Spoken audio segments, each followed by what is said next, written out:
Alright, we have a link, guys. Game 1 is going to be played on Grass 1. This is our Vulcan copy. We just went live. Yesterday we did Group A. Today we're going to do Group B. So it's a ZVP between a Russian Zergy and a Hungarian Protoss. I got that part correct. I know very little about these guys. I'm not going to lie. I know that they should have similar MMR and that's about it. But we're still going to watch 5 best of 3s here. And hopefully it's going to be fun. Let's get it on. Round 1. Fight! In the top left side of a Grass 1, we are looking at the main base of the Hungarian Protoss. I know very little about him. It's not Molten, it's Musten. Now we're about to find out who the real Multi-Musty is. In the bottom right side of Grass 1, we are looking at the main base of a Russian Zerg player that I'm also ultra unfamiliar with. But I am ready to be entertained. It is Play to N Rorka. But we're just going to go with Rorka, obviously. So we do have player cards, and I could actually show you guys the cards real quick. With these cards, we can learn something about the players. This right here is our man Raka. He's an 81. Apparently he's very offensive, not very defensive. Mosten is 89, so I guess the Protoss is a pretty strong favorite. And we're going to have an aggressive Zerg against a defensive Protoss. We'll take another look at those player cards soon. But based on those player cards, our Zergy is supposed to all in. So let's see it. Good morning, Croc Dog. Hello, Rigel as well. Thank you guys for stopping by on this Sunday. We're off to a great start. Can only get better. By the way, Ivy, I don't know if you're still here, but we might actually be in Krefeld sometime soon.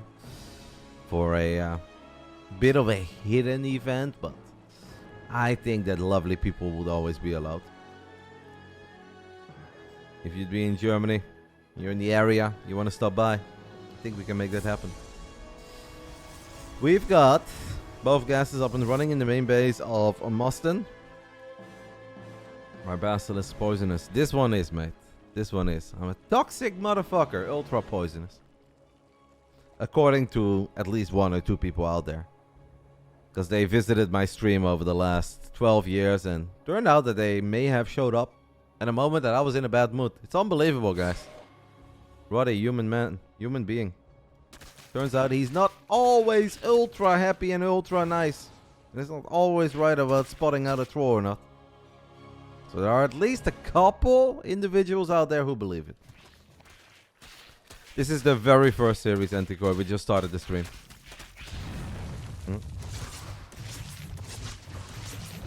Creep tumor does not get picked off. Obviously, for me, it's a lot about just sitting back and learning. We're not going to analyze or theory craft like these guys are pro gamers, because I think that's silly. The level is obviously a little bit lower than what you see normally on this channel. Yep, this is 5.3k MMR and lower.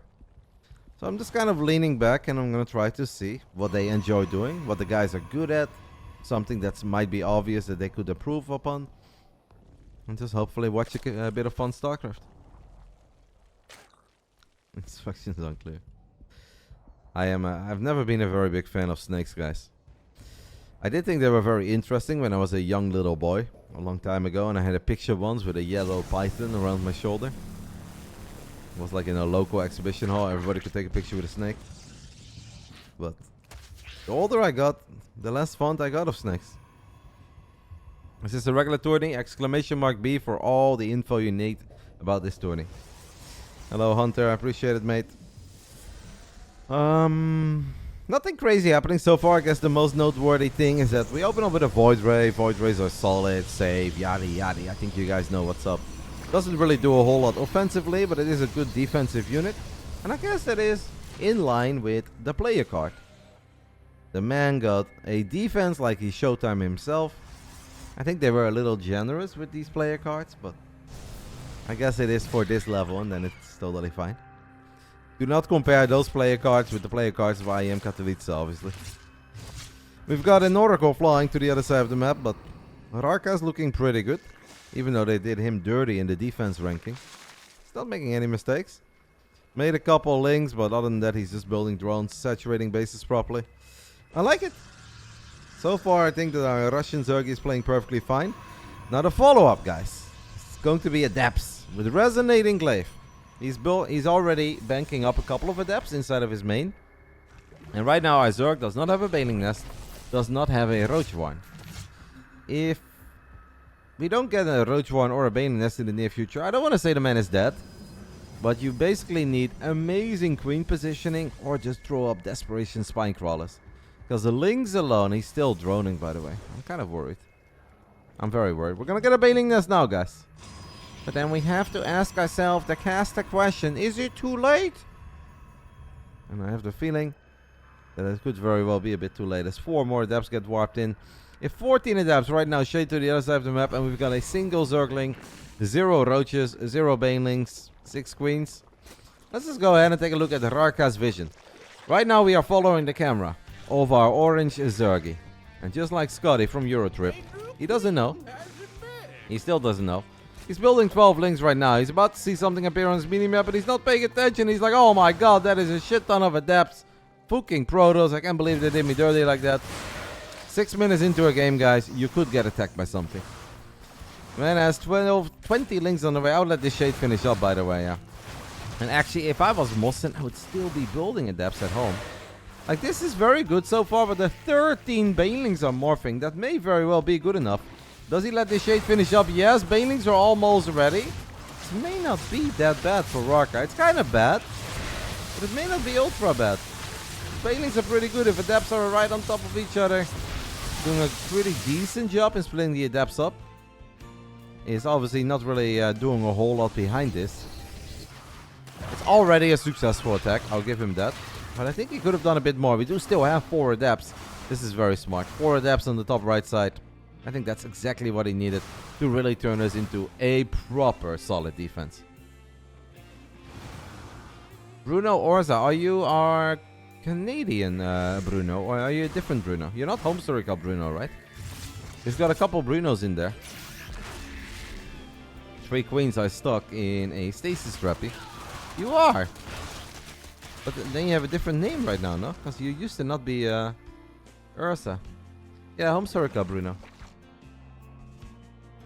Well, were you always like this? I thought you had a different name. Something changed. I'm not crazy, am I? I know I'm crazy. Not like that. Since when are we Ursa? That has to be new. I changed 22 for Ursa, working towards my dream venue. Okay. I'm not totally crazy. Good to see you, amigo. Hopefully life's good. Next weekend, finally, F1 is back. Sure you've missed it. Molson is going to go for a follow-up attack right now, guys. We are seconds away from Charge finishing up. Charge is done. Archons and Zealots are going to work on the hatchery.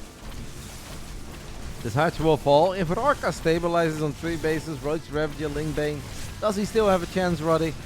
Yes. It's not looking good. But there is a world where you can get the job done with 3 bases. Like I have lost against 3 base Roachling Ravager. Actually, can I get the War Prism here? Maybe the Queens? This would have been a great moment to gun down that Prism, because then he could have maybe chased a few Archons down.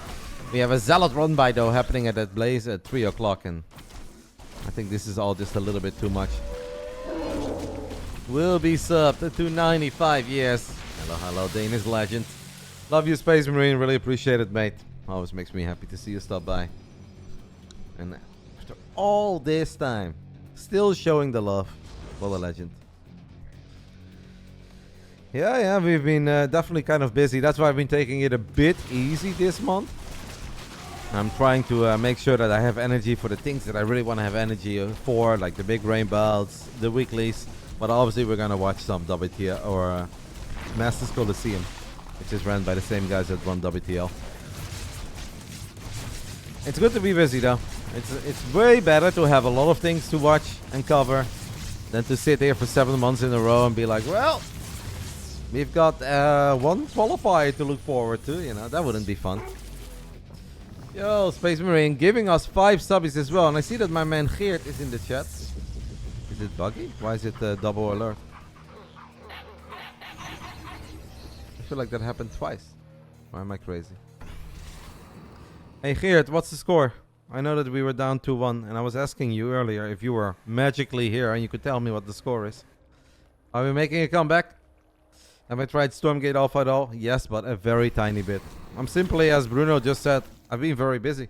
It's tournament after tournament after tournament, and obviously I'm working on a few things on the side as well. As much as I would like to play Stormgate, I don't have a lot of time to sit here and play games in the dark. If I was able to stream Stormgate, I'd be streaming the hell out of it, but just to play it all by myself in the dark is not really it. I've obviously not played the game of Scarlet Cat, Spiggy, and Winter, but I agree that it looks very cool. I don't want to say it looks better than Stormgate, but it looks, let's say, comparable. And that is already, I think, a massive compliment to those guys. That looks like a very exciting project too. But I have not played either. Well, I played a tiny bit of Stormgate. Like, I am willing to play Stormgate 24/7 if I can stream it. But if I cannot stream it, it's just not really super appealing for me to be playing it too much right now. Unless, obviously, it would be on a consultant basis and I would get paid. But I understand that they don't have the money for that, or they don't want to do that. Anyway, we're taking a look at a massive army of Mustin with a lot of Archons, Zealots, Immortals, and a couple of High Templars with Storm. These roaches, by the way, look slow. This game is kind of over. It should be over. This Protoss army is big. It's powerful. I think Mustin, obviously with the Adepts, did a very good job. Things really want to connect with the High Templars there. It doesn't work. It's raining, man. Hallelujah. It's raining, man. We are waiting for that GG, guys. It's the final countdown. GG gets called. Mustin takes the 1-0 lead. I feel that these two should be competitive with one another, though, since this was an 11-minute game. Round 2. Fight! You mean Cyril? He is pretty good in a lot of games. But I also think I would... Nah, maybe not. But obviously in StarCraft 2, I'd be solid. In Warcraft 3, I think I'm still pretty good. And then if I'm good in whatever other RTS becomes popular, then I have 3 main things that I'm pretty alright at. I should be able to score a couple points. Top right side, guys, a Hungarian Protoss having a cool build in game 1. A Void Ray into an Oracle, into a lot of hidden Adepts, and it worked like a charm. This is Mustin. I loved Command and Conquer. I think I'm alright at it. I'm probably not better than anybody else that would be playing right now, but when I was young, I played a lot of Red Alert. Especially, I think Red Alert 2 is the one that I played a lot. Age of Empires would be a very weak point for me. I have never really played either of them, so... I think Ben would actually be amazing, the Muslim. Damu. Sorry, guys. It's Damu. But I actually think that Damu would be great, because obviously StarCraft 2, he's sick. Warcraft 3, he's sick. Age of Empires 4, he's sick. And whatever RTS comes out next, he'd be sick too. Ben might actually be low-key the RTS GOAT. They will never give him credit for it, but Damu would actually score very well in an all-across RTS con. I think he'd do very, very good. And obviously the same goes for maybe like Beastie, Marine Lord, those guys.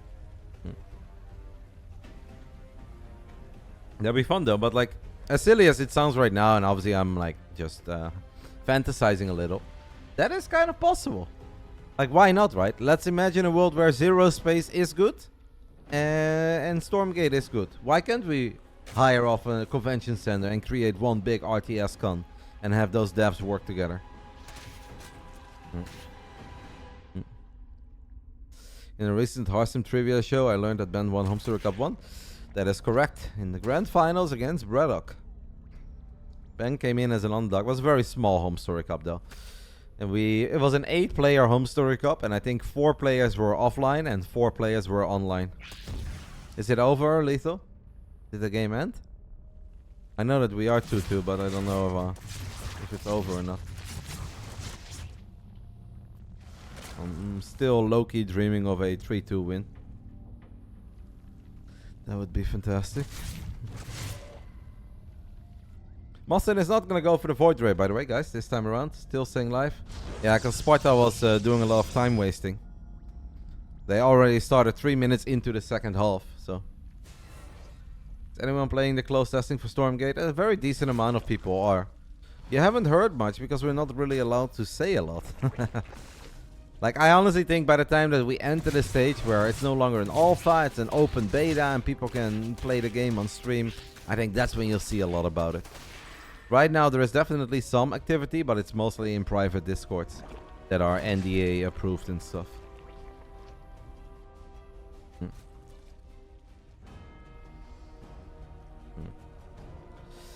Oracle's gonna try its luck in the main base, activate spells or beam, but Rarka?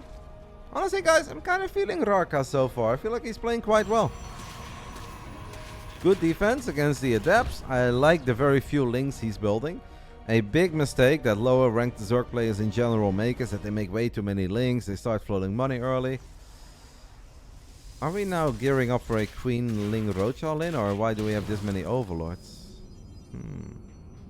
Kinda looks to me, guys, that Rarka is thinking of an all-in, as he's queuing up 8 roaches. And that's obviously way too many roaches this early into a game for nothing, so... Are we then also gonna run queens to the other side of the map? Because otherwise we have no anti-air. 35 drone, Ling Roach all-in, Ling Roach Ravager all-in. I kinda believe.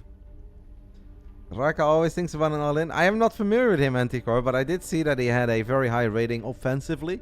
So I assumed that he's an aggro boy. I think this is gonna work, by the way. A lot of people obviously ask me all the time, Rotti, why do you always play Phoenix? Why do you always play Phoenix? The main reason I always play Phoenix is because I think it's really hard to deal with builds like this. 35, 40, 44 drones, roach, lings, ravagers running to the other side of the map. Obviously, I think a Zerg should bring queens as well. I think that stuff is damn hard to deal with, because basic Protoss units, if you don't have any fancy upgrades, they just fucking suck.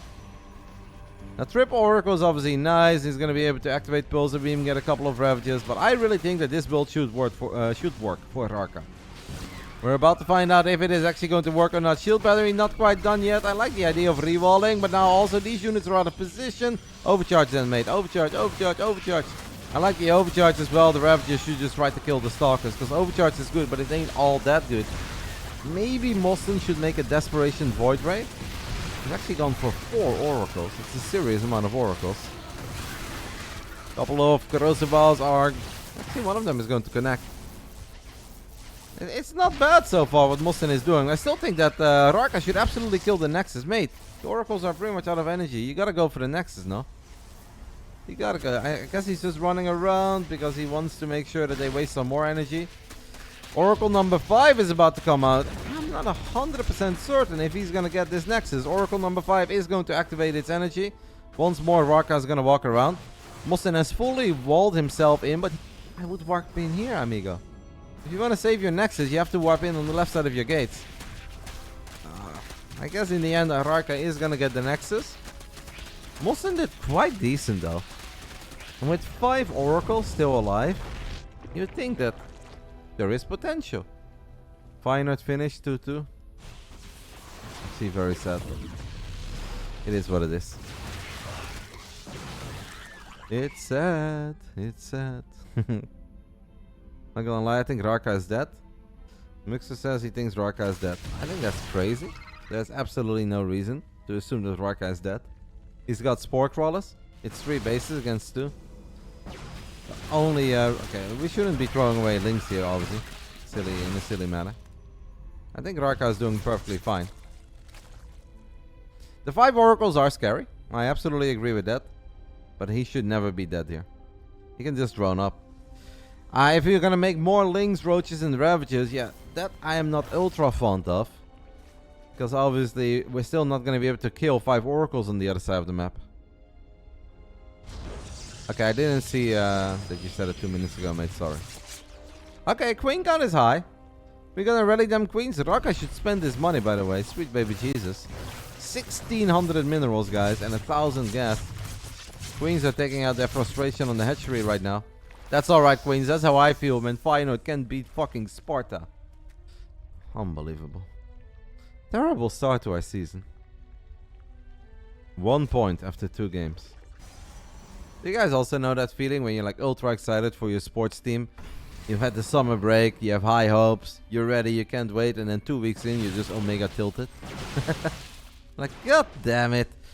Rarka really needs to start spending his money, by the way, guys. Because it's just, we have queens for days, but apparently we don't have larva for days.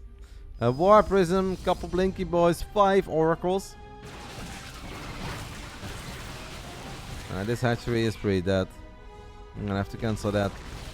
It's just he's sitting on way too much money. Because if you have that 1800 minerals right now spent in links and roaches, and with 750 gas, you have more than enough gas. Like, he could have a 50-60 army supply lead here. I mean, the macro is just lacking a little. And obviously it's been a chaotic game, so it happens, mistakes happen, but it's a shame because his army could be so much bigger than what it actually is. Mosten is looking good. I'm not gonna, yeah, absolutely. I'm not gonna say a single bad word about our Protoss performance so far. I like what I've seen from him. I also thought it was very smart to make damn sure that Rarka couldn't get into the natural. That's a lot of lanes. Couple stasis traps do get activated. But yeah, he played it very safe here with the full wall off. Maybe letting the building finish up was a tiny mistake, but I can live with it. Doing a good job here in denying a 4th base. Stalkers and a couple of leftover deaths from the early game on the left. 5 oracles on the right, keeping the Zerg on 3 bases.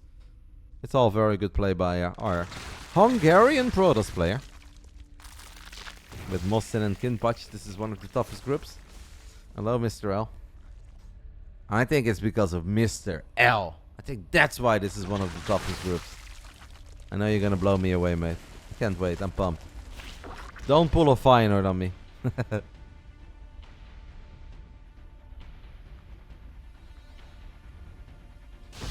Okay. I thought these were just Zerglings, guys, so I wasn't really looking, but 9 probes have already gone down. In the end, the shield battery will fall too. These 5 oracles could decide to activate Pulsar Beam one more time. I think with 5 oracles, we should absolutely be able to get a cancel. Doesn't want to spend all of his energy on it, by the looks of it. Disruptors are going to be a very big issue for our Zerg, who's been hovering between 48 and 55 drones for the last 6-7 minutes. Obviously, we don't have money for an infestation pit. We don't have money for Hive. So, then fighting multiple disruptors. The only way you can really do it is if you just have a god tier engagement. You've got Banelings crashing in from multiple angles. Then there is a little bit of hope, but... Rotti, you said you will get another play for Team Rotti. I wonder if you will take Iba. I will absolutely 100% get another player for Team Rotti. The thing is though, Iba is on Platinum Heroes, mate. So, I don't think... I don't think Iba really needs Team Rotti. Now, if Iba wants to join Team Rotti, and Platinum Heroes would be okay with that, we can make it happen. But I think they are very happy with him. Yeah. And he's also on the WTL roster. Like, I would love to have Iba. And I would be more than willing to pay Iba. But, yeah. Iba has a team and he's happy. And Platinum Heroes is happy with Iba. So I don't think he really needs to join Team Rotti as we speak. Obviously, if Iba was teamless, he's by far and away the best option in the entire European scene. I would agree with that, but...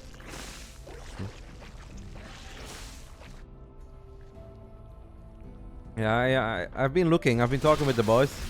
So the plan is to get like 1 temporary player for the WTL qualifiers, and then obviously get a player full-time on board. There's just nobody that really jumps out for me at the moment. Like, I like Miknik, but Miknik doesn't quite have the level yet. Which is not a bad thing, right? We obviously like developing players. We like supporting young kids that still can get a whole lot better and have a proper journey ahead of them. So, I think Miknik is a pretty solid choice for now. But that's not really going to help us a whole lot in the WTL qualifiers. I think he's not quite ready for that yet, so... That's a bit of a downside. Hello, Air. We have a few DTs, guys, of Mosten, who has obviously created a very healthy economic advantage for himself and a great tech advantage as well. He's got all those oracles, he's got the stalkers, he's got disruptors, and now we've got 3 DTs that are gonna kill this hatchery too.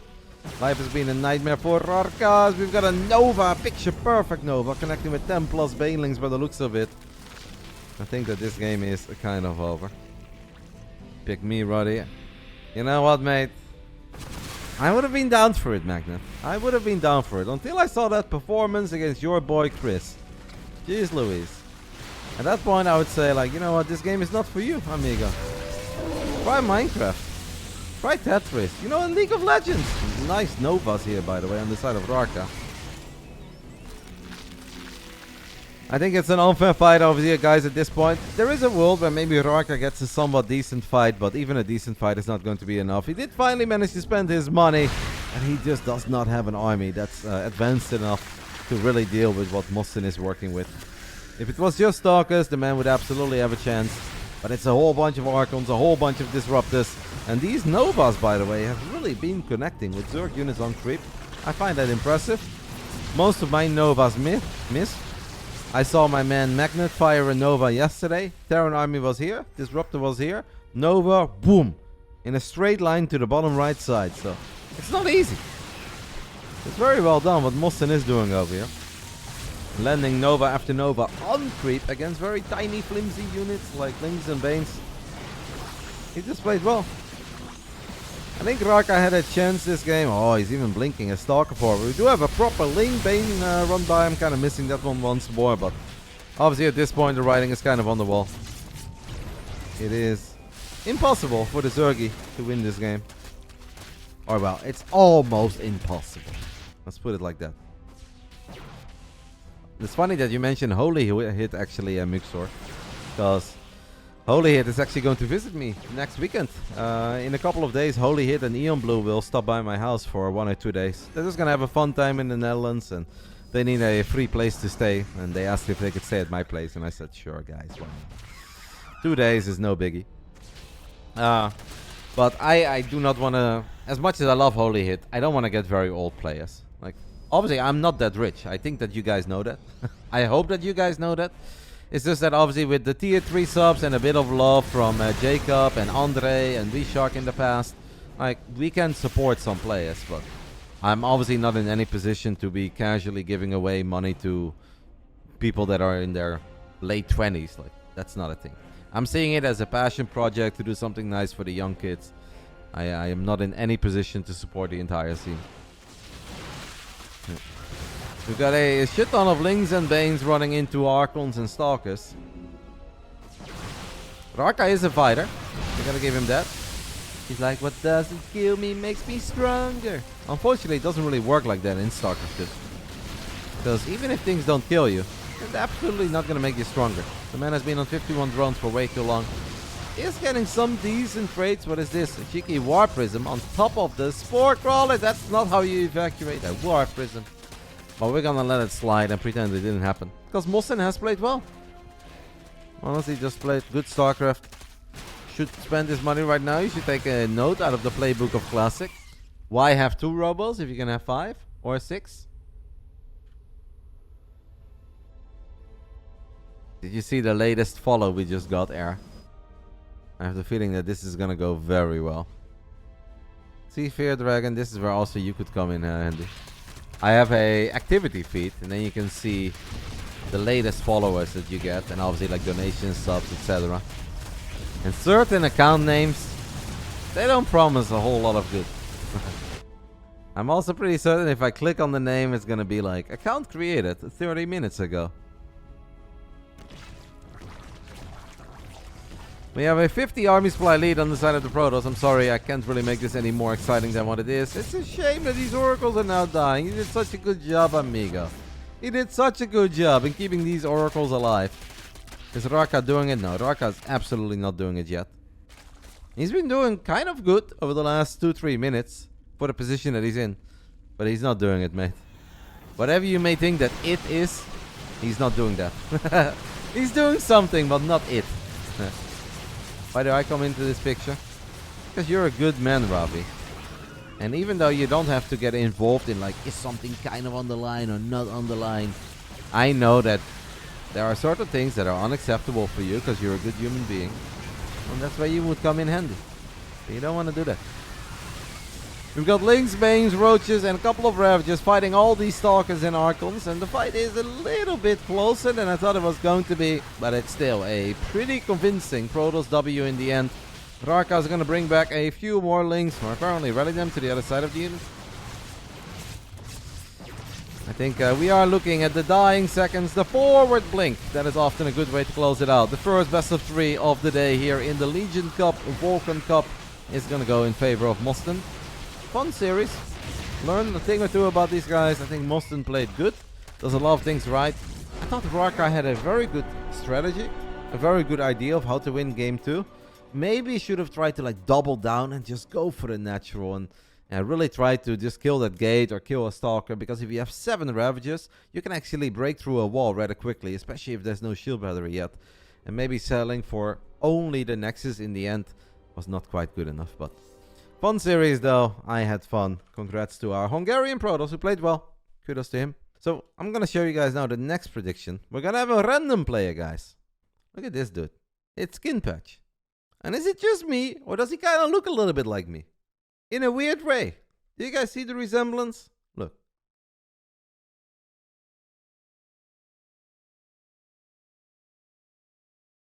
I see it. Versus Mr. L, who is a no Smurf allowed. Mr. L is Protoss, and Kinpatch is random. Apparently, Kinpatch, one of the strongest players in this tournament. That's what they were discussing yesterday, that this man should be one of the big favorites. So I'm looking forward to it. I'm going to see what this is all about. Let's go ahead and hop into our second series. One more tiny look at these cards. 99 offense. All right. We're looking at Oliveira and Hero, if they had a son, and a Skin Patch, apparently.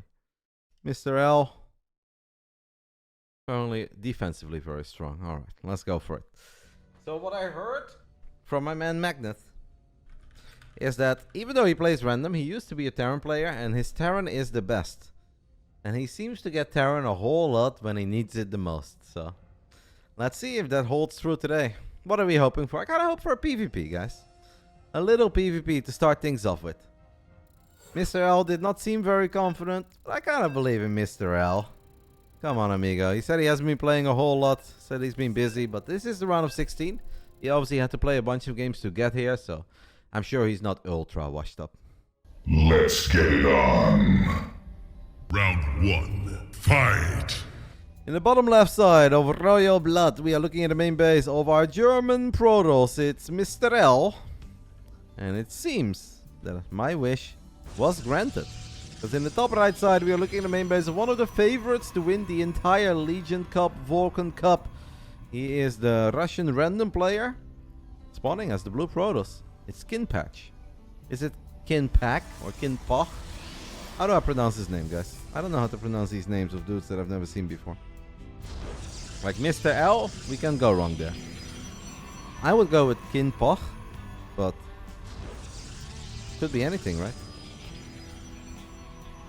Heard we might be bunking together in December. Jeez Louise. Guys, handle that in the DMs, please.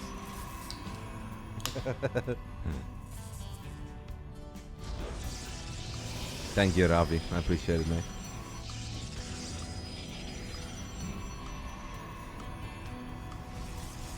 Acheron. Acheron. A fake cannon rush. I love it, guys. The fake cannon rush. And it kind of worked. I think Fear Dragon just found his favorite player of the tournament. Mr. L. To be fair, I would have the exact same reaction as Kimpach just had. I would also be very paranoid. If I see a pylon go up, guys, 9 workers will stop doing what they are supposed to be doing. Mr. L seems to be a bit inspired by max packs. Obviously, this could have just been because he's playing against random, right? And in case he's going up against Zerg, you want to have a pylon on the low ground. But he could have still played double gate if he wanted to. But he's not playing double gate.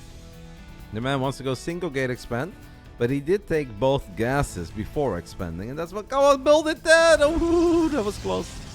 That was close, but it's good enough.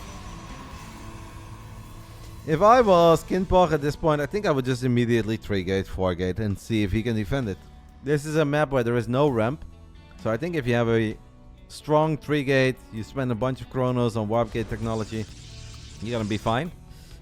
Actually gonna go for a Twilight Council. Could be one base Blinkstalker all in, could also just be Blinkstalker expand. I kind of think that if you want to expand with Blinkstalkers, you should always build the Nexus before you build the Blinkstalkers. Or before the Blink upgrade and the Twilight. But obviously everybody has their own way of getting to their final destination. At this point I don't hate it for Mr. L. I kind of feel that build order wise, it's very playable. And it favors the underdog here a little. I love what he's doing with his probe too, keeping it around. He's gonna get another very big important scout off. And with a bit of luck, he can even get into the main base and he could spot the Twilight Council. He is gonna go for a robo. Micro your stalker to the battery, please. That's what he's going to do. I think the probe has died. Did he see? Ah! Okay, that's very unfortunate, guys, for Mr. L. He got into the main base. He did not get to see the Twilight Council. And obviously then couldn't see it researching something either. But he's still doing the correct thing. If he just Chrono Boost out an Immortal immediately, we get one more pile and we get another shield battery. He should be fine. The scouting was actually legit top notch. Like, I'm not even kidding. It's a shame that he didn't see the Twilight, but besides that, the probe movement was very good. Getting the confirmation multiple times that there is no Nexus yet. Now our Russian Protoss is, well, Russian random player, that's Protoss, is going to drop a Nexus, but this Nexus is obviously very, very, very late compared to the Nexus of Mr. L. Getting an Immortal. I would like 2 Immortals into a War Prism. If he knows what he's up against, you go double Immortal into War Prism. At this point, he might be a tiny bit worried about DTs, but if you see the extra Stalkers, just make a second Immortal, mate. That's by far and away the most important. One thing you always want to keep in mind is that you have to make sure you have 50 energy on the Nexus. So you can use battery overcharge if you need it desperately. So far so good though on the side of the German Protoss. Mr. L, I wouldn't hate it if he puts the Immortal in the front. I don't think you really have to worry about losing the Immortal, but he's gonna play it safe. He's gonna sacrifice that gateway. That means that now we have only a single gate and a robo, but the army is honestly strong enough to fight. Like, we can right now go forward with the Immortals. He's showing a little too much respect to this Stalker army. Go with the Immortals in front. Oh, whoa, crazy forward blink. It's not going to work out. Donates 2 Stalkers, only activates the barrier. Mate, Mr. L, why are you afraid? Why are you afraid, amigo? Don't let your Cybercore die. He is gonna let the Cybercore die. He could use battery overcharge to just heal up the Cybercore, which I really don't think would be a bad play. Now he's gonna do that. And he's healing up even though the graphic animation is bugged. If he blinks forward right now, he's gonna lose literally everything. Mr. L is looking damn good here, guys. He could cancel this Cybercore that he's rebuilding in his main base because he thought he was gonna lose his OG Cybercore. He should absolutely be able to win this fight. 3 Immortals back, a serious punch. Charge is not done yet. So far, so good. Maybe instead of Immortal number 4, we could make a War Prism, because we can actually be aggressive here. He doesn't quite have the game in the bag yet, because Zealot Stalker becomes very good against multiple Immortals. But at this point, it's definitely advantage Mr. L. Yeah, he has 2 Cybercores because he thought he was going to lose this one, but then he did what I said he could do. And that is use battery overcharge to just heal it up, even if there's no fight. You know, it would be very sick here to go for glaives, actually. With this kind of an army, if you now go for resonating glaive at depth, it actually makes sense. Like, I really think that would be a good choice. Obviously, blink is fine, and even charge is fine. All 3 options are good. One thing that I think that Mr. L is doing a little bit wrong is that the Immortals are always in the back. So he's basically fighting with a small amount of Stalkers versus a large number of Stalkers. And then the Immortals are not in range. Like, which is fine if you only have 1 Immortal and you're very worried about losing it. But you're not losing 4 Immortals. You really don't have to worry about that. Seems that he is going to gear up for some sort of 2-base aggression. War Prism is almost out. Warping in a couple extra gateways. Kinpach is warping in a gate. I'm a bit worried about a large number of Zealots. Like 6-7 Zealots is something that Mr. L can deal with. But if the Zealot count goes up to like 10 or 15, this is an army that doesn't do very well with Zealots. At this point, it would really benefit Mr. L if he could warp in a few Adepts, even without Glaives or Zealots himself. Instead, he's gonna go for more Stalkers, but he doesn't quite have Blink yet. The armies have missed each other too. Uh-oh.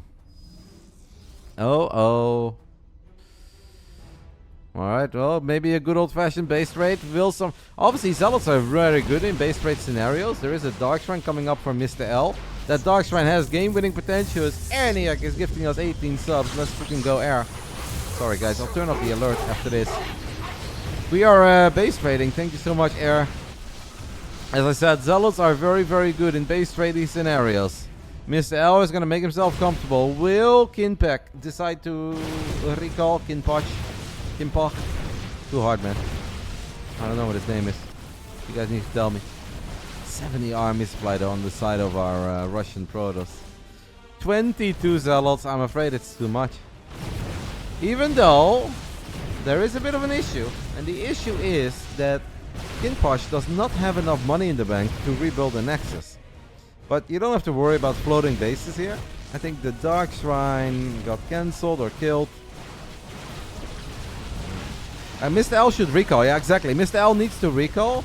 Because at least he still has a base. And that's kind of like his only chance. And the Zealots are all over the place. Zealots could have a hard time making it into the main base as well. This is it, our final fight. I favor the blue Protoss with all these Zealots. Because Zealots are so damn good if they can get on top of Immortals and Stalkers. The Zealot count is a bit too high. Mr. L got close though. He got really close. He basically gave himself no shot in the beginning of the series. But he almost had this game. I think he played very well. Actually, I think Kinpoch is making a small mistake, blinking to the low ground, but the 44 Zealots, 44 army supply, mostly in Zealots, is going to be good enough to win this game. You can out-micro Zealots with Blink Stalkers, but not when you have these numbers. 3-4 Stalkers against this many freaking Zealots. Zealots in the main, Zealots on the low ground. That's going to do it, guys. These will be the final moments of Game 1. Mr. L played good. Got very close to getting a dub. Unfortunately, it will not go his way. If he would have recalled a little bit earlier and he could have hovered near a battery, maybe he had a tiny chance. Ah, no. This is serious copium, mate. You're gonna get revealed. This is never gonna work. You're also gonna lose these pylons. And a single DP. No. This is a little too much, amigo.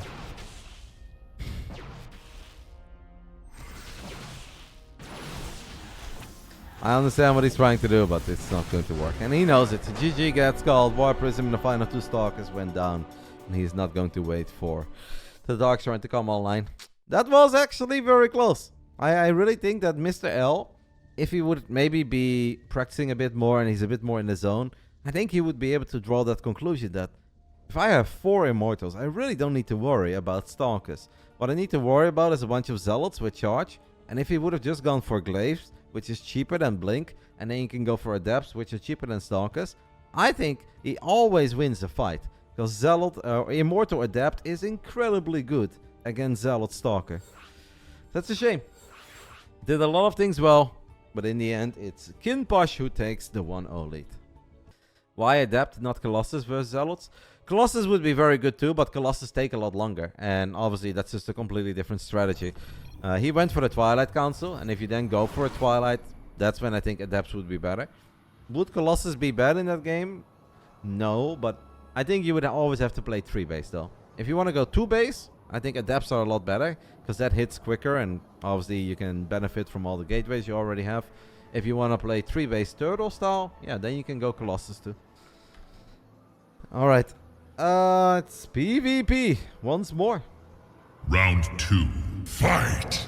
In the top right side, the man who said he hasn't been playing a whole lot and gave himself no shot, but got ultra close to winning Game 1. Can we do it in Game 2? Same matchup. This is our German Protoss, Mr. L. In the bottom left side of Altitude, we are looking at the main base of our Russian random player, who should be one of the top favorites to win it all in this upcoming month. This is Kinpoch. Kinpoch? Kinpatch? Kinpoch. Kinpak. Nobody knows. How many regulars are there on your channel, you think? I think that really depends on what you consider a regular, but if you ask me how many usernames would I recognize, at least 500 plus, right? Like, we don't have a crazy amount of chatters or super active users, but obviously have a very solid core base of people that sub. And then you have people that have just stopped by for a long time, or that I know from different channels that stop by my channel every now and then. So I would say I would recognize between 500 and 1,000 usernames. I think that's a reasonable estimate. He knows all of our favorite drinks. I know a whole lot more about you, Bruno, than your favorite drink. Hello, Jar Jar Blinks. You are 100% a regular, amigo. You know I love you. Thank you for the 89 months. Rotti's memory is massive. Yeah, but it's very selective. Like, I wouldn't say that I'm great at remembering everything. I don't know if I'm the only one, but I think a lot of you guys are around my age. So then a lot of your friends or people that you grew up with, they have kids. And then you see their kids grow up. I'm so bad at remembering the names of the kids that all my friends have. It's like whenever I have to go to a nightmare or to a birthday party, I start having nightmares already and I start sweating. I'm like, fuck, I'm gonna forget names again, aren't I? And then I just try to avoid any of these scenarios where I have to mention the exact name of the kid. It's so tough, man. Like if you have, let's say you have 6 or 7 couples that you know and they all have 2, 3 kids. I have to remember freaking like 12 to 18 kids' names. I just can't do it. I'm so bad. Ask me what happened between Naniwa and Huck on Shakura's plateau and I'll tell you, but 18 kid names? I can't do it. Yeah, some birthday parties are legit nightmares though. But I don't go to too many. I'm always like, how's the little one doing? It's like, oh, you guys still happy? How's your little man? How's your little girl? It's tough. It's legitimately tough. For a while, I even struggled with the names of the girlfriends of some of my mates. And I'm like, fuck, man, I've known this girl for like 6, 7 years. What am I doing? And then some of them had similar names. Like one was Char and the other one is Cher. And then Cher is like for Charlene. And Char was like for Charlotte or something. I was like, fuck, you guys are making this hard on me. Oracle's gonna fly into the main base. And it's actually gonna get a lot of damage done here. Mr. L, can we get enough shots off? Yes, he gets the Oracle, but 8 workers, guys. 8 workers is a little too much. Obviously, our Russian Protoss has switched things up, not opening double gate, going for a single gate expand. What Mr. L needs to do is stop mining so much gas. If you want to go for a 1 base all-in, you really don't need this much gas. Like, you always want to saturate minerals ASAP, and then you can always rebuild workers and then saturate the gas. Minerals are by far and away the most important thing. Gonna be forced to warp in at least 1 or 2 stalkers here because eventually that shield battery is gonna run out of juice. Oh my god, he's gonna lose probes again, guys. Shield battery does not keep you safe forever, my friend. As you guys can see, this Oracle is already killing 6, 7 workers. Make it 8, make it 9, make it 10. Well, we were pretty committed. Now we are ultra all in. And I think a single Void Ray is unfortunately going to kill Mr. L. The first Oracle has shown up again, so even more workers have fallen. You need to kill the Void, mate. You need to kill the Void. Your only chance is to kill the Void Ray. He's running away from Prismatic Alignment, which I guess I don't really hate. Do we have a War Prism at all? No. We just don't have enough anti-air. Maybe the 3 Stalkers can somehow win the fight. Look at that Sentry, guys. The Sentry is softening up the Void Rays. Kill the Void Ray. Kill the Void Ray. Kill it. Kill it with fire. He will get it. But there's another Void Ray out. 3... I mean, there's a tiny chance with 3 Stalkers, but... Obviously, Kinpach can absolutely lose this natural and he'd still be completely fine. Mr. L did alright there. Unfortunately, he has just taken too much damage from these Oracles. He's now going to lose this Immortal. He's going to lose the Sentry. And then all he has left is 2 Stalkers making their way to the other side of the map. He's actually going to try to save it with Recall. That's cute. But it's not going to help you. 2 base, 2 Void Rays, 27 workers against 11. This one is all over. Say someone's name in your head next time you meet them. It helps. I'll try. How's that little gremlin doing? Exactly. Thank you to my man Champ, by the way, for the 93 months as well. And once again, thank you, Air. What a sick day. Space Marine, Air. Hype. Barely started. 4 Stalkers are going to try to win this game, but the 2 Void Rays with Prismatic Alignment should already be a bit too much to deal with. Unless we have the worst micro ever, but that's going to do it, guys. This is the final fight. Well, Mr. L last game tried with 1 probe and a Dark Shrine, so maybe he sticks around a little bit longer. Kinpach wins the series 2-0, but especially in the first game, I really think that Mr. L could have done it. In that second game, looking at how, in a weird way, somewhat close it got, I think what he should have done, if you lose a couple probes the first time, but you want to all in, is pull probes out of gas, saturate mineral line, then resaturate your gas, but you don't even need full saturation. Like 4 probes on 2 gases is more than enough. And obviously, once he saw the second oracle, you need to either warp in stalkers at home, or you need to activate battery overcharge. You cannot just be like, oh, oracle, I have a battery, it's fine. Because you're only fine for like 10 seconds, and then your battery is out of energy, and then you're still going to lose 10 probes. So it is what it is. GG gets called.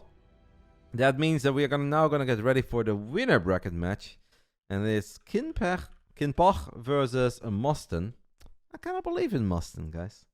You guys know me, I always cheer for the underdog. I kind of believe in Moston. Ancient Sistren. Map 1 of our upper bracket, a best of 3 in this GSL style group format. Obviously, the winner advances into the top 8. Yesterday, 2 nerds made it. Those 2 nerds were Flexi and... I want to say Danny. Was it Danny? Yesterday we had... Yeah, Flexi and Danny.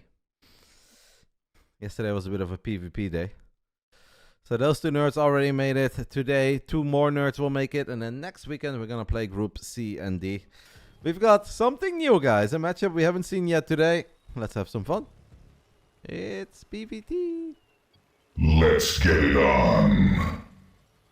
Round 1. Fight!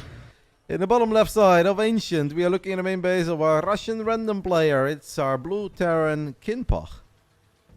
I don't think the Ach is really a Russian sign, so I've just made his name Dutch, and I hope he's okay with it. In the top right side, we're looking at the main base of the man who played a solid PvC series against Haraka earlier. It's a Hungarian Protoss representing CSO. It's Moston. I'm excited for our race, Jeremy. I hope that a lot of nerds will make it. Maybe I'll already make a post or something tonight, give everybody a proper heads up. I wonder if my brother can make it, or if he's going to the race again. Because he went there the last 2 years. Never gets tickets for me. The only thing I ever hear from my brother when he goes to the Zandvoort Grand Prix is, hey, can you walk the dogs? I'm like, alright. I think we're going to have fun. I feel like almost all of us love Zandvoort. So I think we're going to have a great Sunday. I'm already looking forward to it. It's a track that I actually think I'm pretty good at, also in the race. Because I may not be the fastest in time trial, but I think I'm very consistent. Don't make a lot of mistakes. It's gonna be good. So we saw Moston's PVZ. It looked good. The only thing is that he was floating a bit too much money. Obviously against Terran we cannot find ourselves in a position where we are floating too much money. The probe scout was early, but he's unfortunately not able to get into the main base.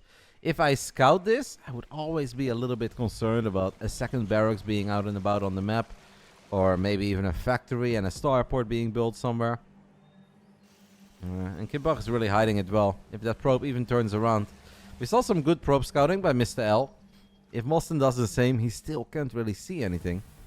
But I think whenever you see the Reaper first, you're always like, ah, okay, it's not that scary. Because Reapers most of the time don't lead into a crazy cheese. The score is 0-0, yeah. Still a little bit sad, by the way, that Finer didn't win. Second Sunday in a row. Last Sunday, we didn't win the WTL. Finer didn't win. This Sunday, Finer doesn't win. I lost in Padel to my friends. I'm starting to hate Sundays over here, guys. But at least you guys have been very sweet to me so far, so that makes up for it. The Reaper will pick up the probe, but that obviously is still a good scout for Moston. Because he saw the Reaper on his side of the map. He knows there's a Reaper at home, so now you know it's double Reaper opening. That should help him. Like, I don't think he needs to be too concerned here. I'd say just Chronobus probes. Don't lose any workers. Going for an Oracle is safe. Going for a Phoenix, I think is better, but not everybody agrees. And it is going to be Oracle. And we'll take it from there. Triple CC. Kinpach has been watching that Cuckoo stream, perhaps. You don't often see triple CC, but all 3 of them being in the main base. I don't think this is all that hot. And I actually think it works out well for Moston, because I think whenever you play Oracle, you're always a bit worried about these Marine, Viking, Cyclone pushes, or one Cyclone into a tank push. That's not going to happen if it's triple CC. Macfield? Is he going to play Mac? Is that what he does? Terran is supposed to be Kinpach's best race, because he was a Terran player before he switched to random. That is what Magnet told me. Oracle can actually at least get a few SCVs here, I think. Cyclone is almost out though, so we need to keep an eye on that Cyclone. Good rally point on the Cyclone. Ah, well done. Great job there, popping that Cyclone on the left side of the factory. That is what allowed him to get the kill there. Did Mostin at least see that there was something spinning? Yes, he did. Complete. I hope that that is enough info for him. I assume he went Robo actually. So we don't have a Twilight. Bit concerned. Without Phoenix, without Blink, it's super hard to deal with a bunch of Cyclones with Macfield Accelerator. I'm a little worried, guys. I am a tiny bit worried. He does have a 9 work elite, so that is good. He's going up to 3 bases early. That's also nice. But I think if our Blue Terran just micro his units properly, he's going to have a field day. It will be lock on after lock on after lock on, and there is nothing that Mustang can do about it. The Raven I don't think is ultra intimidating, so he doesn't have to worry about that too much. He's going to lose a Stalker here maybe. Well, Macfield not quite done yet, so that Stalker will live. Landed the Viking in the corner of the main. He's going to run it into the middle line. That's actually kind of a cute play, because now you don't give your opponent the heads up that a Viking is flying into the main base. And it's actually going to force Mostin to go for a recall. What? And it's the tiniest, weirdest recall ever. Somehow we recalled 2 probes. I don't even know what just happened, guys, but I know it's not good. No. Ay, ay, ay, ay, ay. A lot of lost mining time, and 10 probes have fallen. Make it 11 and a recall. Lost mining time, 11 probes and a recall. Yeah, that's not great. Obviously, the man was already in trouble, in my opinion. He's in a whole lot more trouble now. Like, whenever I look at these guys, they clearly have some skills in StarCraft, and they've got decent MMR. Especially if you're a Protoss, I'm just like, man, keep the game simple. There are very few things more easy in StarCraft 2 than staying on 2 gases, opening up with Blink, and following it up with Charge. You play 8 Gateway, double Forge of 2 or 3 gas, 3 base saturation, and then you just fight. It's such an easy playstyle, and it's really fucking good against pretty much everything. Of course, you're gonna have to execute well and take the right fights. But I always think whenever you open up Oracle, Stargate with a Robo, you make the game so hard on yourself. Then I think suddenly Protoss becomes very difficult. While if you're just spamming Zealots and Stalkers, Protoss can be kind of easy. And still just as good. And you can always, after you open up with Zealots and Stalkers, then take all 6 gases and play double Robo. And have a relatively late 4th space. Like, easy styles to play, but super effective. On almost every level. It's a shame to see these guys make the game so hard on themselves. Obviously, if they like it, that's fine. People should do whatever makes them happy. But since it's the tournament, and the first prize of this tournament is pretty legit, like $300, it's not bad at all. Makes me sad to see them make it so difficult. Because from this spot, I honestly think that I would have a very hard time winning from Mostin's position. All he has is a couple of basic gateway units, a single Robo, no upgrades, weak economy. Where do you take this? What could the man possibly do? I do gotta say that I think Kimpach is playing it very passive. And it's not really mech, because obviously he has a whole bunch of barracks now and Stim is finishing up, but still has 3 Cyclones with Macfield. Honestly, he would have been able to get a lot of value out of this. If he just throws down a couple scans, gets a lock on, micros the Cyclone a little, you get pick off after pick off, and the Protoss can only stand there and try to break the lock on with micro. If Mostin can... Okay, double Twilight. On purpose! Double Twilight on purpose! I'm a fan! Right next to each other. There are some moments where I can live with double Twilight. As silly as it may sound, I believe there are some very rare scenarios where double Cyclone or double Twilight is good. All 3 Cyclones, by the way, walk into a corner and they die. So they were nowhere near as impactful as I thought they could be. Or I expected them to be. This is a big army.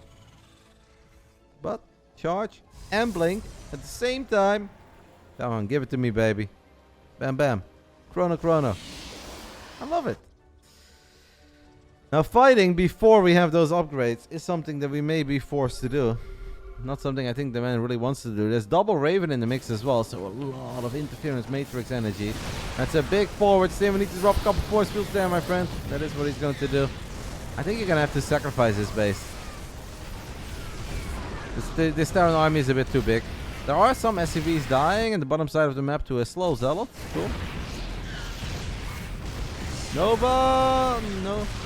Hello, Yor, by the way. Nice Nova forward. Oh, the interference matrix is absolutely perfect. Stims forward, gets a Colossus, disables the other two. What a fight. What a fight by... Wow. Okay. Actually, very sick. To end it like that, interference matrix on the Disruptor, snipes it, disables two Colossus as well. Very well done. Double Raven, guys. Kinpach is so fucking crazy. 99 attack for a reason. I expected him to be a bit more aggro with those Cyclones. If you go triple Cyclone, Macfield Accelerator, and you play against a Protoss that doesn't have Phoenix or Blink, I think you should have the time of your life to just run in range, lock on, disengage. But that final fight was incredibly well done. Good push, good macro as well. Fun fact, Kinpach would have had 100 attack if it weren't limited at 99. Why would it be limited at 99 though? Aren't you guys in charge of these player cards? Isn't the sky the limit? I think that Big Gabe got 100 for size on one of his cards, so... If they can give Big Gabe 100, why can't you guys give this man 100? Over 99 looks bad. Now I want to analyze this. This is our card. Yeah, but I guess you can make it a little bit smaller, no? And just make it 100. Make it a tiny bit smaller. But sure. Fun game. Even though, as I said, and I stand by it, I think Mustang plays a very complicated Protoss style. It's like, a lot of guys look at games like Showtime and they're like, oh, I want to play like Showtime. Well, I think it's so much better to copy the easy Protoss playstyles first and then just push yourself to the limit, get familiar with macroing, microing, chrono boosting when you're under pressure. And then, if it doesn't work anymore or you hate your builds, that's when you can start making the game more complicated. But I think if you're around 5k MMR and going for these oracles into robo builds, it's like, so hard, amigo. It's so hard. Life could be beautiful and easy, but you're making it hard. The man got Zerg though this time around, so we've seen all three races from him at this point. Round 2, fight! In the bottom left side, over Royal Blood, taking the 1-0 lead, one map away from making it into the playoffs. Apparently one of the big favorites for the entire Legion Cup. This is Kinpach. He gets Zergi for the first time today. In the top right side, we are looking at the main base of our Hungarian Protoss, having a pretty solid opening series against the Zerg. Actually goes for a high ground pilot when his opponent is Zerg. That's kind of sad. This is Mustang, hailing from Hungary. Okay, but it's... What is this? Is this on purpose? It is on purpose? Maybe against a extractor pool opening. High ground pilot is not that bad. Well, he really is a random player, but the best race is supposed to be his Terran. Did a little power nap, feeling great again, but you still feel your legs. I actually went to the green wall over here, Yor. I wasn't happy. I needed to let go of a bit of frustration, so I hit the ball a bit by myself while having the Feyenoord game on radio. Oh, I spent another 30 minutes on court. I had a great rally with myself. It was pretty epic. I'd actually really like to play 1v1, by the way, one day. Because I've never seen that 1v1 court. It looks fun. Maybe whenever you're free, maybe Vicky and I can drive over once. And then the three of us can just play some 1v1. I think it'd be fun to try. Thank you, Ranger, for the raid. We've got a link speed on the way, so it's honestly going to be difficult for Mustang, I think, to expand. When do you expand here, guys? I think he's going to answer that with immediately. guess if you make adapts and then you make sure that links don't run into the main base, it's doable. One chrono, second chrono then. Chronos are a little bit out of sync. Personally don't love that because you really want to have two adapts at the same time. Our Russian random player is making a lot of links though, guys. Way before link speed is done. He's already queuing up extra links. I think this is going to be difficult for Mustin. Maybe a forge? I wouldn't hate a gateway and a forge here. So then you're playing 3-gate forge, which I know sounds weird, but against a low eco opening, I think it's not that bad. Maybe a Twilight here is okay as well, but you really need to get a battery. Obviously, the man doesn't quite know yet at this point. He's going to find out in the near future. He's going to try to shade deep into the main base. We'll see links. We'll see a severe lack of drones. And should cancel that shade. But link speed is done. No recall, no recall, no recall. Don't do it. It's too late. So now I would say forge, wall off. Battery, battery, battery, battery. Do we have firepower? Oh no, I don't think he can hold, guys. Well, it's only 20 links at this point, but one adept, no shield battery is painful. I think the links are going to break through. If I was Kinpach, I would absolutely just commit to this. There's a couple holes in this wall behind it. Yeah, the floodgates are open. I'm afraid that is game over. Warp gate is like 75% done. That shield battery does need to go down, obviously, otherwise that one adept is going to live forever. A couple of probes have been pulled, but one adept and probes against this many Zerglings is just an unfair fight. It's a bad fight. The Lynx are going to get a lot of surface area. And I think Kinpach will advance into the playoffs of the Vulcan Legion Cup. He wins the group 2-0, 2-0. You guys said he was the favorite, and I guess he lived up to those expectations. Played well. I feel that Mr. L absolutely had him in that first game.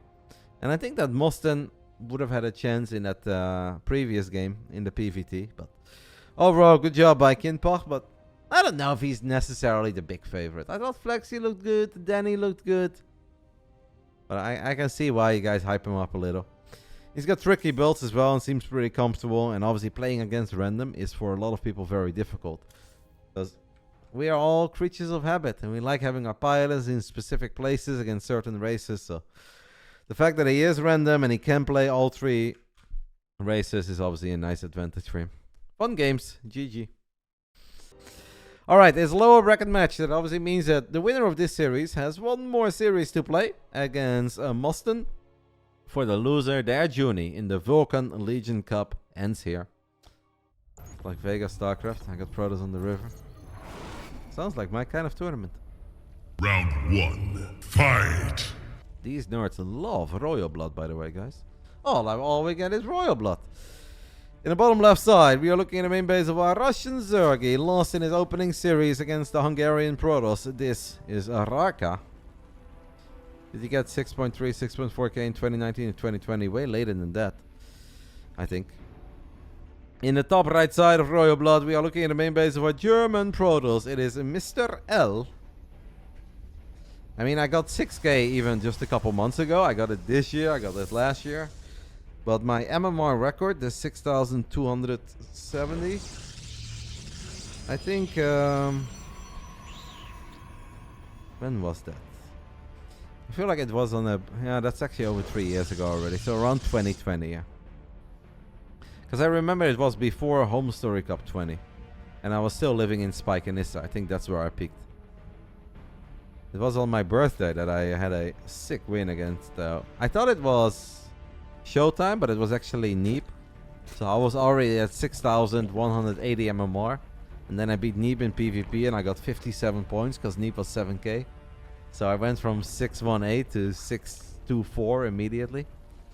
Rotti vs Harstem, who would win? Harstem is quite a bit better than I am. So obviously Harstem would win. All of these questions in general can get answered by MMR unless it is like very close. Can I ever beat Harstem in a 1v1 game? Of course I can, but Harstem is a lot better than I am. Players and their girlfriends 2v2 tournament would be fun. Now that I agree with Rygo. Because that has never really been done before. I think Harstem and Irene, that's a good team. Unfortunately for me, Vicky is not very good in the StarCraft. She's trying, but Not very good. Who else's girlfriend is good? I think whoever Livy is dating, if she's dating a StarCraft 2 player, they would be good. If Zombie Grub finds a man, I think she has a man. That'd be a solid team. Who else of the ladies is very good? Lambo and Louvre, yeah, that's a very solid team. I think Coco's man used to be good in StarCraft actually, but I don't think he has played in a very long time. Yeah, Baby Link's pretty good.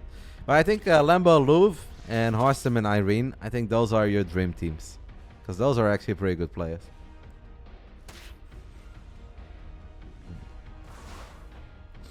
Alright, Rarka has a couple of links out, chasing a probe in the center of the map. Is not going to go for the surround on the Adept. Wants to get the probe. Don't think that's going to work.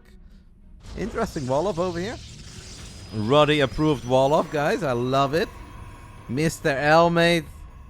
He's a fan, isn't he, guys? The Adept's still chasing the links. What's up with the Robo, by the way? My girlfriend Diamond yet? No, her plan was never to get Diamond. My lady was just playing a little bit of StarCraft and she was in Platinum League. But I said, I am sure that she can beat Diamond League players if I sit right next to her and I tell her what to do. I will not touch the mouse and keyboard, but I will literally tell her everything to do. That was the promise. But she hasn't really played StarCraft in a bit. Only some team games with Pi and Lethal. But you don't learn anything from those. I've seen those guys play. They can play team games for years and there will be zero improvement, so...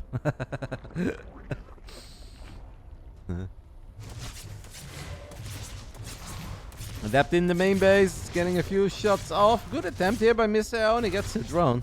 Honestly, guys, I've kind of liked what Mr. L has been showing us so far today. He wasn't very confident coming into this day. Said he hasn't been playing a whole lot. Only thing I would have loved that he did here is maybe put one Adept in the wall-off and then use the Stalker to kill the Overlord. But that's very easy for us to say. Rarka apparently has the reputation of being a bit of an all-inner. So maybe our man Mr. L was worried about being bailing busted.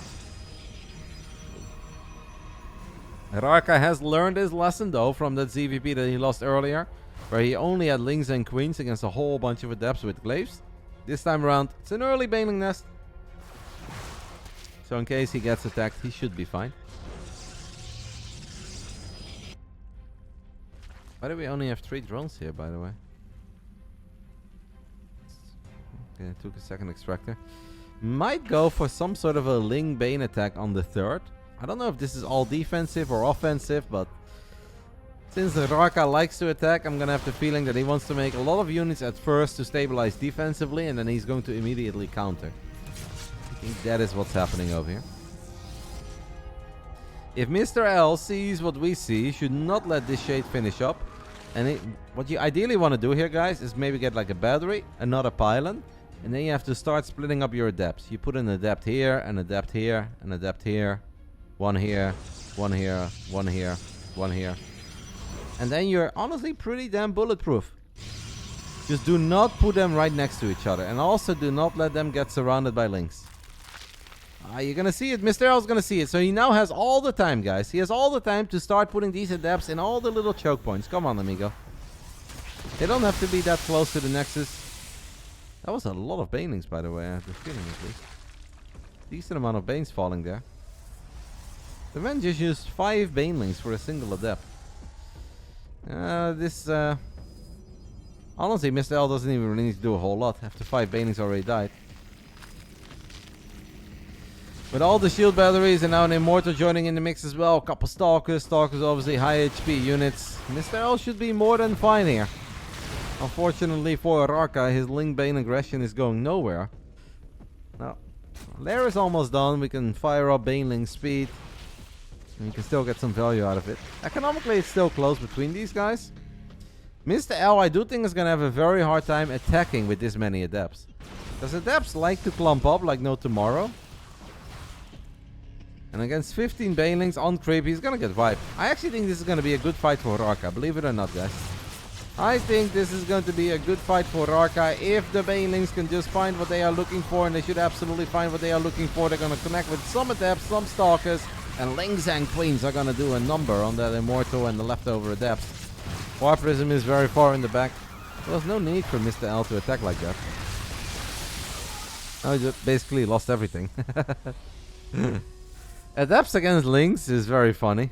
Because Adepts in choke points are amazing.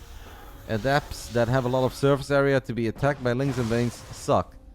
And it's impossible to really make the correct call there as a Protoss. Because if you spread out all your Adepts, then Lings are amazing against them. Because Lings can surround them.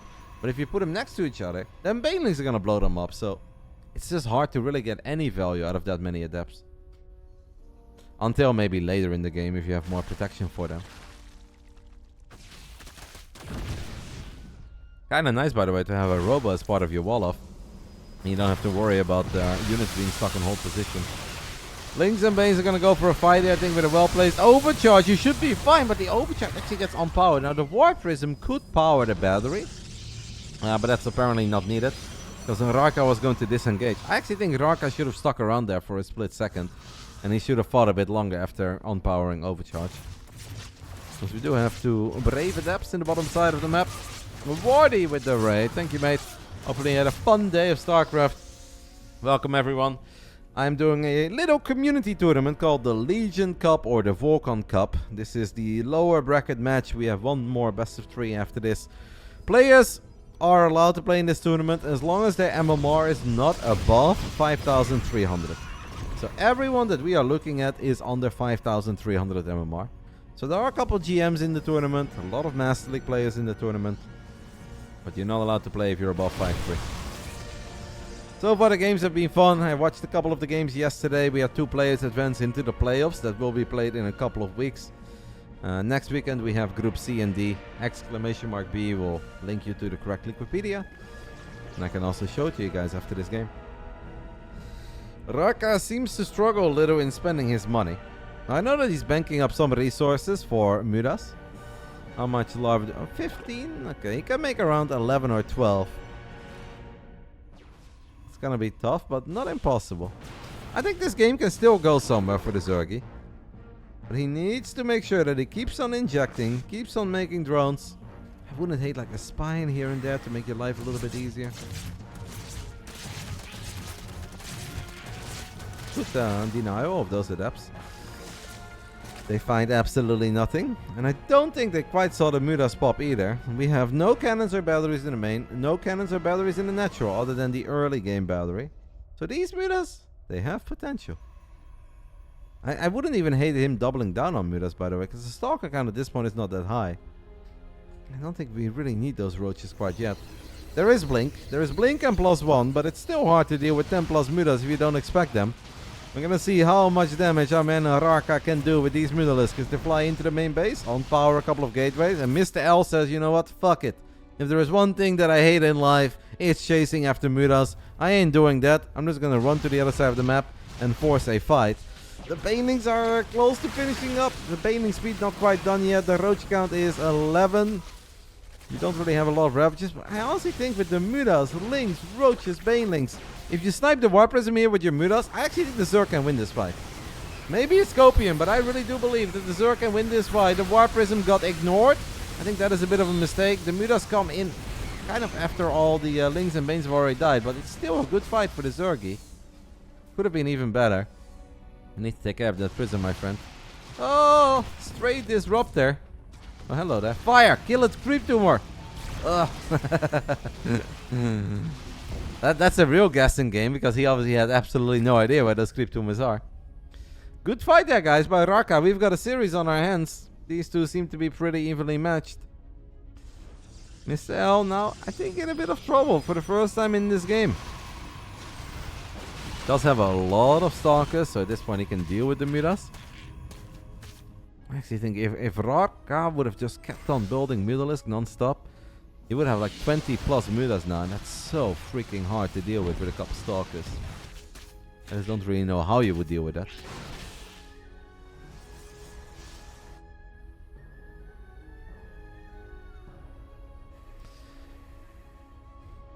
Seems like we're just gonna go for a cancel on the 4th, and I absolutely don't hate that.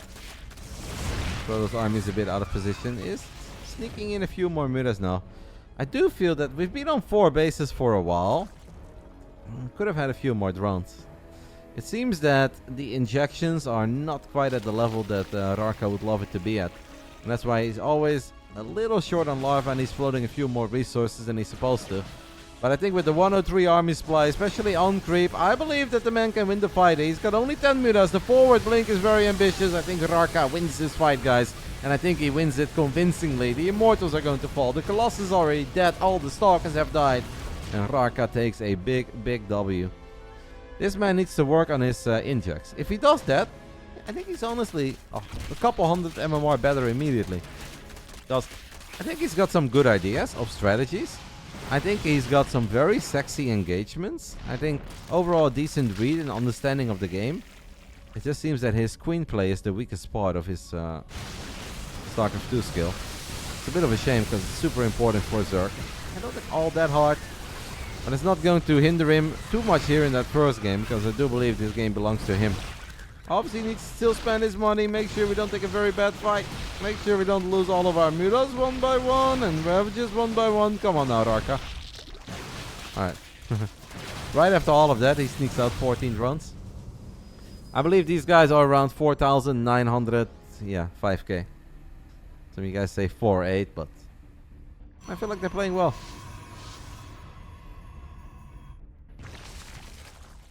All this man needs is just a nice hotkey for the queens. I personally am a player that doesn't use camera screen hotkeys or locations or whatever you call it. But I think if you're a Zerg player, it is very important. It's so nice to just rotate through your bases and have a queen, bam, have a queen, bam, have a queen, bam.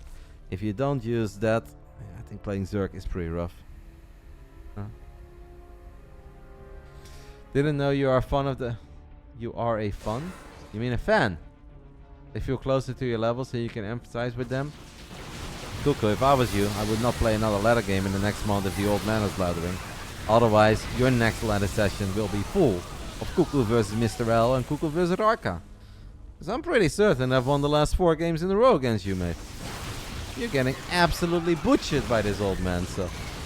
Mr. L is gonna go for one more recall, but... Gonna pay a pretty hefty price for it. Loses another Colossus, loses a couple of Stalkers. I think the game is kind of over, but it's hard to close it out against batteries and cannons, so I'm okay with Rarka taking his sweet time.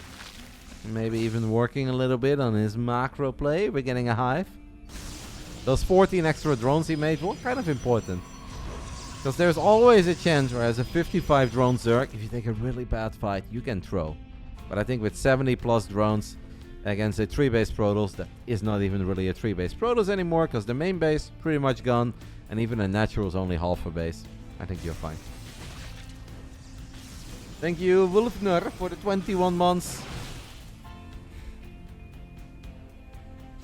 What do we got here? DTs. A few Dark Templars, guys. Not gonna be able to do a whole lot. I like that guy. Good surround though by Rarka. Moves the links in time. Mr. O is gonna try to secure a 4th base, and that's obviously what he absolutely needs to do if he wants to give himself a chance in this game. Has tied up the work account a little bit. If this Nexus goes up, the man is still allowed to dream. Doesn't use F2 a whole lot because that Stalker has been there since the very beginning of the game. In that case, he's doing a much better job than I am. And he did have +3 finish up not too long ago. Tiny chance, guys. But obviously, Rarka should just make some Vipers. If he makes 2 Vipers, you abduct the Colossus, the rest of the army really sucks. We're even getting Adrenal Glands. According to Day 9, the most important upgrade of the game. Day 9 said that in every daily. For almost a year straight. And every big tournament he cast. Was he wrong, Rotti? I don't know. It's an important one. I think I would qualify a few other upgrades slightly more important. But it is very useful. We're gonna go for another attempt to break into the natural, but that Stalker has been there since the very beginning. Actually, nice of Mr. L that he reminds himself that he still has Resonating Glaives. Swapping in a couple of adapts. I would not agree with that, Rygo. I would much rather go for Stim. I think that Stim is the most important upgrade in the game. I think we can all agree on that. All of these other upgrades, I think you can kind of live without a little. Stim is mandatory. We have a battery overcharge. We have a couple of force fields going down to protect that battery for a little bit, but the bailing count is so high, and +2 bailings one-shot workers, and that's why 18 probes are dying. Nice micro here on the left side of our screen by Mr. L. I am afraid that it's not going to make the difference, but I might actually hang in there a little bit longer. Adrenal Glands is about to finish up though, guys. The most important upgrade in the game. Look at them links. Oh, yes, babe. Oh, look at them links. That's -5 stalkers in a sentry. Big upgrade. These links have now finally managed to break through the gateway. And where did the adepts go, by the way? Didn't we have 5 adepts here? I guess he shaded them towards the right. So I think this game is finally coming to an end. After 19 minutes of battling, I think our Russian Zergi, Rarka, is going to take the 1-0 lead here over Mr. L. I have enjoyed Mr. L, his game so far. I think he does a lot of things right.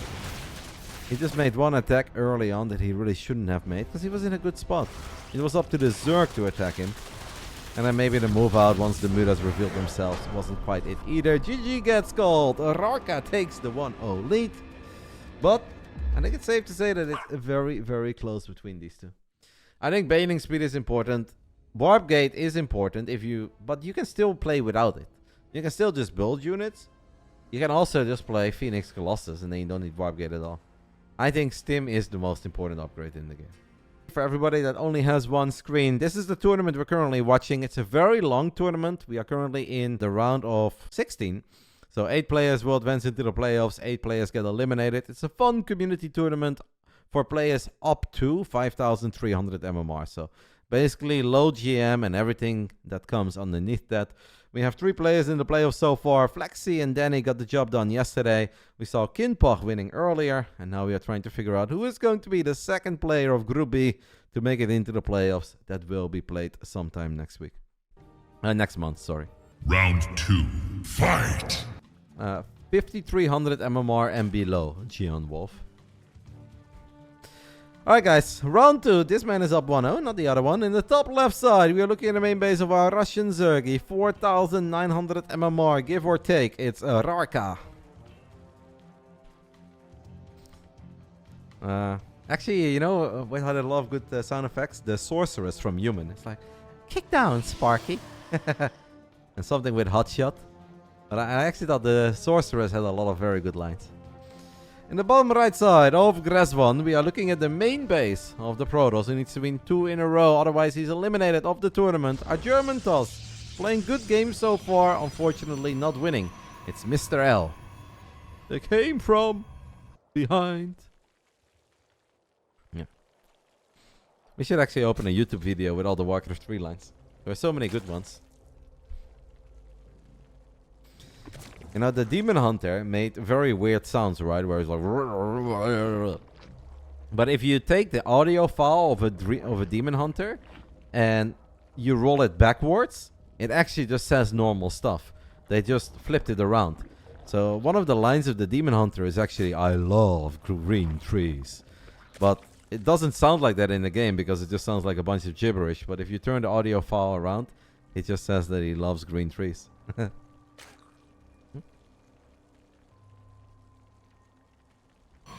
Warcraft 3 was great. I still love it. They bring back my map pool with Lost Temple, Maelstrom, Gnollwood, Twisted Meadows, Turtle Rock, and Echo Isles. I'll be playing again. When he is in meta, yeah, it could be.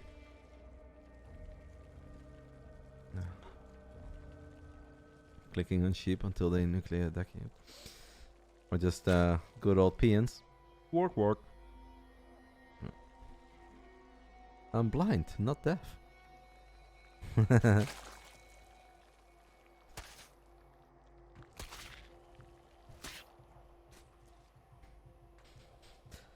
Alrighty. Remember the turtle submarines in Warcraft 3? No. But I am familiar with the human submarine. It's a pregnant lady in a swimming pool. That's a human submarine right there. My favorite dad joke. I absolutely love it. Used it every stream for 4 streams in a row now. Alright, we're gonna go for a Twilight Council, guys. Once more. So we're opening up, very standard, 1 Adept into a Twilight Council on the side of our German Protoss, Mr. L. We've got a Robo as well. Is this Dark Shrine or Glaives? Might be Dark Shrine actually, guys. The man might actually open up with a couple of DTs here. That's not going to be the case. He does fire up Resonating Glaives. Could be both.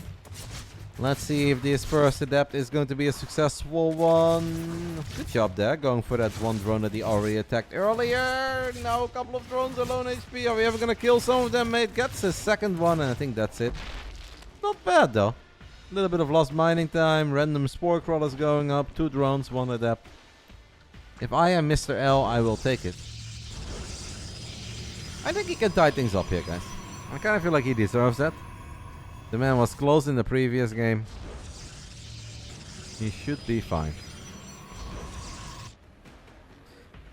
Rarka is not going to go for a Baneling Nest like he did in many of his other ZVPs, but instead he's dropping a relatively early Roach Warren. Is this the kind of Roach Warren that he wants to be aggressive with? We have some free supply, but honestly I think it's more okay, now he makes 4 Overlords. Might just want to go for a Roachling aggression. That is pretty good against the depths. If Mr. L would have had a Dark Shrine, he'd be absolutely cooking against this opening. I'd love a Dark Shrine right now, mate. Make your life easy. Don't die to hatchery tech all-ins from the Zergy. And get a Dark Shrine. Whenever I think of hatchery tech all-ins from Zerg, I will always think of Raynor against Trap in the TSL finals. Game 7, that weird map, like top right, bottom left. And Raynor went for an all-in with Lynx, Roaches, Ravages, and Queens. And had like a 70 army supply lead. But Trap had a very early Dark Shrine. Warped in like 4 DTs against slow Queens, super far off creep. And Trap won the game and the tournament. We're going from 4 all the way up to 8 Adepts, by the way. Or 8 gates, rather. So 2 bases, 8 gateways. I mean, if he is expecting to be attacked, I don't hate it.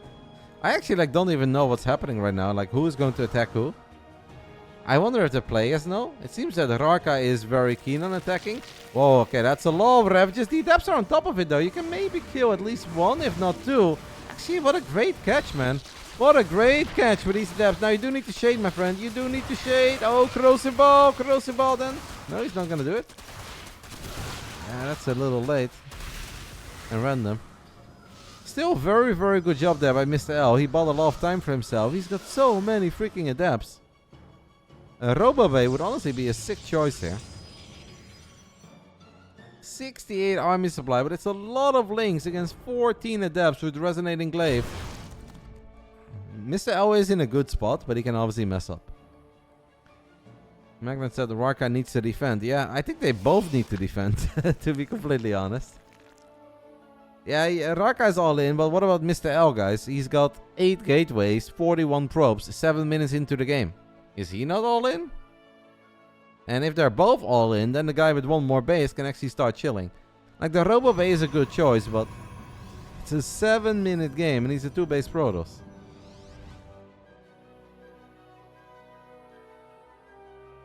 Maybe a couple of the links are going to morph into Banelings in the near future.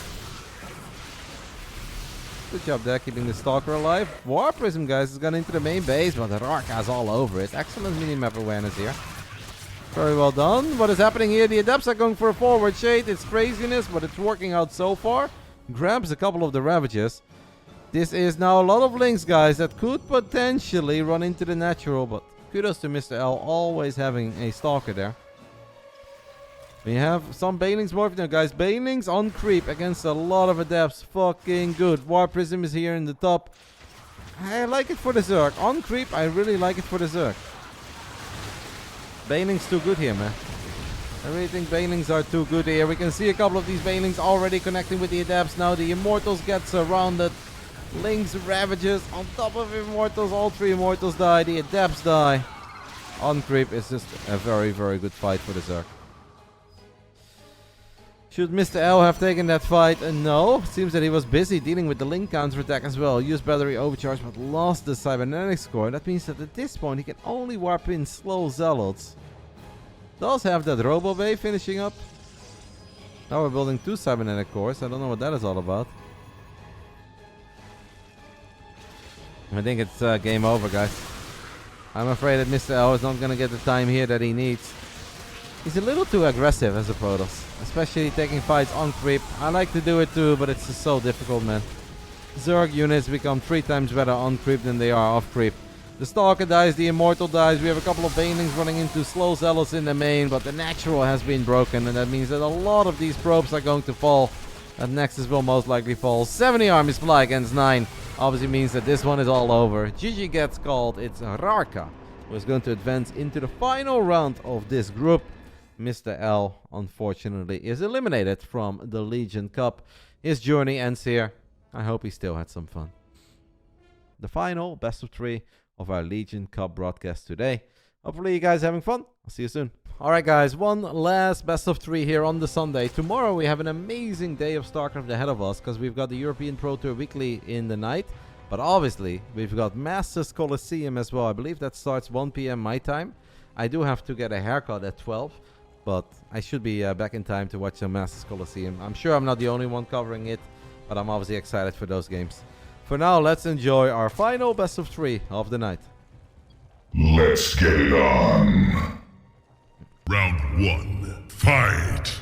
In the top left side, we are looking at the main base of our Russian Zergi, who does a lot of things right, especially the engagements. I think the only thing he needs to work on a little bit are his injects, but he's putting on a show so far today. Can he make it into the playoffs? This is Rarka.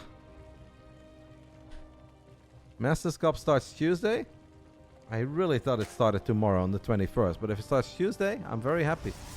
Then I can just go live at 4 p.m. with the 2-minute delay and I don't have to worry about restarting a stream. But I saw the 21st earlier. I'm sure of that. In the bottom right side of Gresvan, we are looking at the main base of the Hungarian Protoss player representing CSO. This is Musten. This was also our opening series of the day. It was very close between these two. Do you think Turbo Inject gives Zergs an unfair advantage? I don't think there is such a thing as a Turbo Inject. What are you asking me? The way that they currently stack injects? Or are you asking me about a patch where they make injecting quicker? Thank you, Romo, for the 21 months and CQ for the 21 months as well. You guys related? Man and wife? Or you got a couple in the chat? Thank you, guys. That can't be a coincidence. Anyone else on 21? The page says it's from the 21st till the 10th, but the first game right now shows 22nd. Then I guess Wikipedia got something wrong.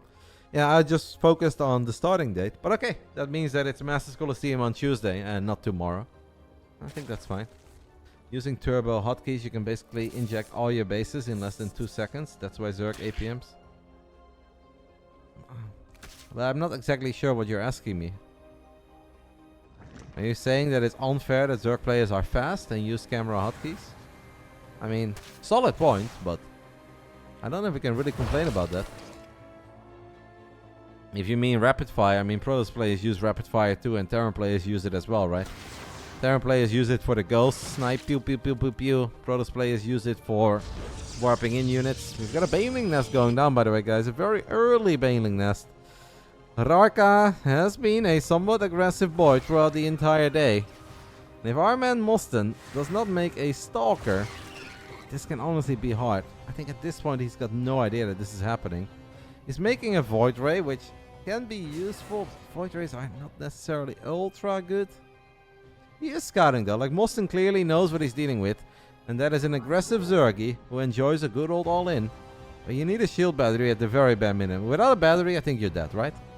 Can we just agree that without a battery, we're 100% dead? One more shade and he would see it, but right now he's just sending out the probe to potentially go up to 3 bases. I'm worried here, guys. Our Hungarian Protoss is in a bit of a pickle. He is simply not ready. This Overlord, I know you guys have a term for it. I'm not going to use it. But it's actually going to prevent the Void Ray from being where it needs to be. And I'm afraid that we are in all sorts of trouble. Lings and Banes have already made it into the natural. One Baning gets picked off. Second Bane gets picked off. The Adept is actually back in the choke point. But Mostin is going to lose so many probes though. Because the Void Ray just kind of sucks. That Baneling, if it explodes, it will soften up the Adept. I think you're just going to lose all your probes here.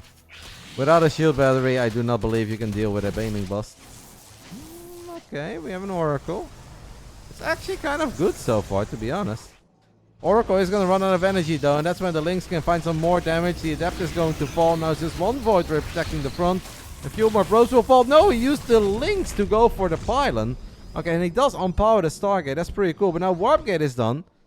I'm starting to believe that maybe we can hold. I actually don't know. We have 5 more Banelings morphing. The Banelings can obviously blow up the pylon. This could become a hold. Oh, he cancelled that Oracle. The man actually cancelled his Oracle that was like 99% done. I think because he wanted to warp in those Adepts, I guess. Well, the pylon got blown up. Sentry is being attacked. Can we drop a force field? Yes, he does. Oh my goodness. The last thing this Sentry ever did was warp in a force field. No, the Simon X core is going to go down. Force field is about to expire. This is not a wall of right now. Lynx can walk through, and that's exactly what's going to happen.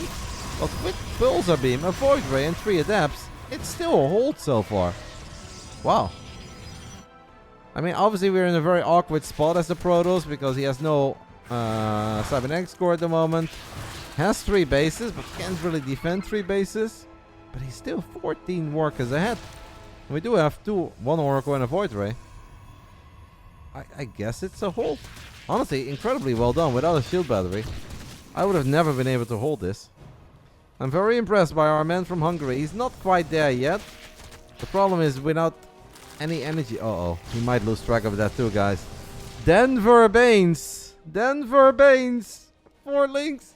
Zealots. Adepts. They're not paying attention. Let's go at it. I don't know what he's looking at. Where is he looking at?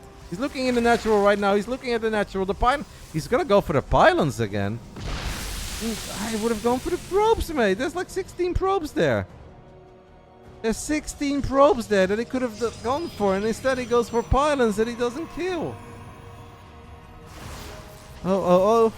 Okay, now more Banelings come in. Force field goes down again. I have honestly no idea anymore what's happening. We've got 36 Lynx. That is a lot of Lynx. We have extra Banelings coming in as well. More pylons will fall. Gateway falls. Floodgates are open once more. What are we going to go for?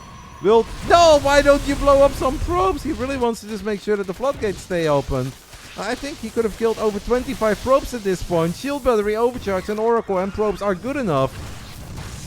Like, sure, okay, he's not going to be able to wall up, but you're going to lose all your Lynx and you might lose the game because you haven't done enough economic damage. There are 43 probes on the map. What a chaotic game between these two. More Lynx being rallied into the third. Maybe split up a few more Denver Banes, but he's just going to lose all of his Zerglings. We have a new wall. I love this wall. That is a wall, baby. I love this wall. We have a shield battery now as well. This is the first time in a little while that we have a shield battery. Gonna try to a few more Banelings in the back of the natural, but I think Raka needs at the very, very, very bare minimum to kill the third Nexus. But he doesn't want that. He wants to straight up win the game, but I think it's just not going to happen anymore. 3 Adepts, 2 Zealots, Void Ray, Oracle. Okay, we had a couple Banelings in the main that I missed. The 2 Lynx that were left over, so 11 probes have gone down. Sorry that I missed it. Well done by Raka, finally going for some probes. So 11 probes dying to a couple Banes. And now this next is gonna get fully surrounded as well. Okay, can we like not try to Baneling bust this anymore, please? Oracle's flying to the other side of the map. We have no Spore Crawlers, by the way, guys. Double Oracle flying to the other side of the map. No Spore Crawlers. Queen count at 2. We have 3 bases, 2 queens. Oracle's gonna have a good time. With a bit of mic. Not the greatest micro so far. Good job by Raka, to be honest. Unfortunate on the side of Mostin. Good job by Raka. If he would have gone to any other base, he would have had way more success with these Oracles. Still has a 17 worker lead. It's got the ugliest wall off we have seen in a very long time. And it's definitely a wall right now. Yeah, that was Rotti Oracle control. This is also Rotti wall off. Honestly, you know what? Cuckoo may have been onto something. I am enjoying this 5K tournament. Because I see a lot of things that remind me of my own games. Kuko used it as an insult, but he was spot on. I just see myself over here, guys. Alright. We're gonna go for charge and +1. We have a few more banelings now trying to connect with zealots. We're gonna... This man hates pylons, doesn't he? Force field's going down as well right after all 3 pylons died. I don't know. What are we looking at? Alright, the oracles are gonna try their luck one more time. Spore crawler is gonna get a lot of shots off. Is that another dead oracle? Not quite. And there's no spore over here. I think if Moston gets a couple Archons, Zealots is gonna be very hard for Raka. Raka says all I want is a run by. Zealot charge halfway done. 1,000 minerals in the bank on the side of our Protoss. How many gates does he have? 6. Decent. Yeah, the Protoss is at. Like, all things considered, he did very well, man. To defend a Ling Bane all-in when you don't have a shield battery and you don't know what's happening and you're going up to 3 bases. Mad respect, mad kudos. Of course, made a few mistakes down the line, but I'm still very impressed by that. That should be the headline, and everything else just details. The Lings really want to get a cancel, and the Lings will get a cancel. Raka now making 9 roaches, but these are going to be slow roaches, guys, for a very long time, because we do have a lair. We don't have a roach speed, but we do have a lair. Making a few more overlords now as he's getting close to his supply block.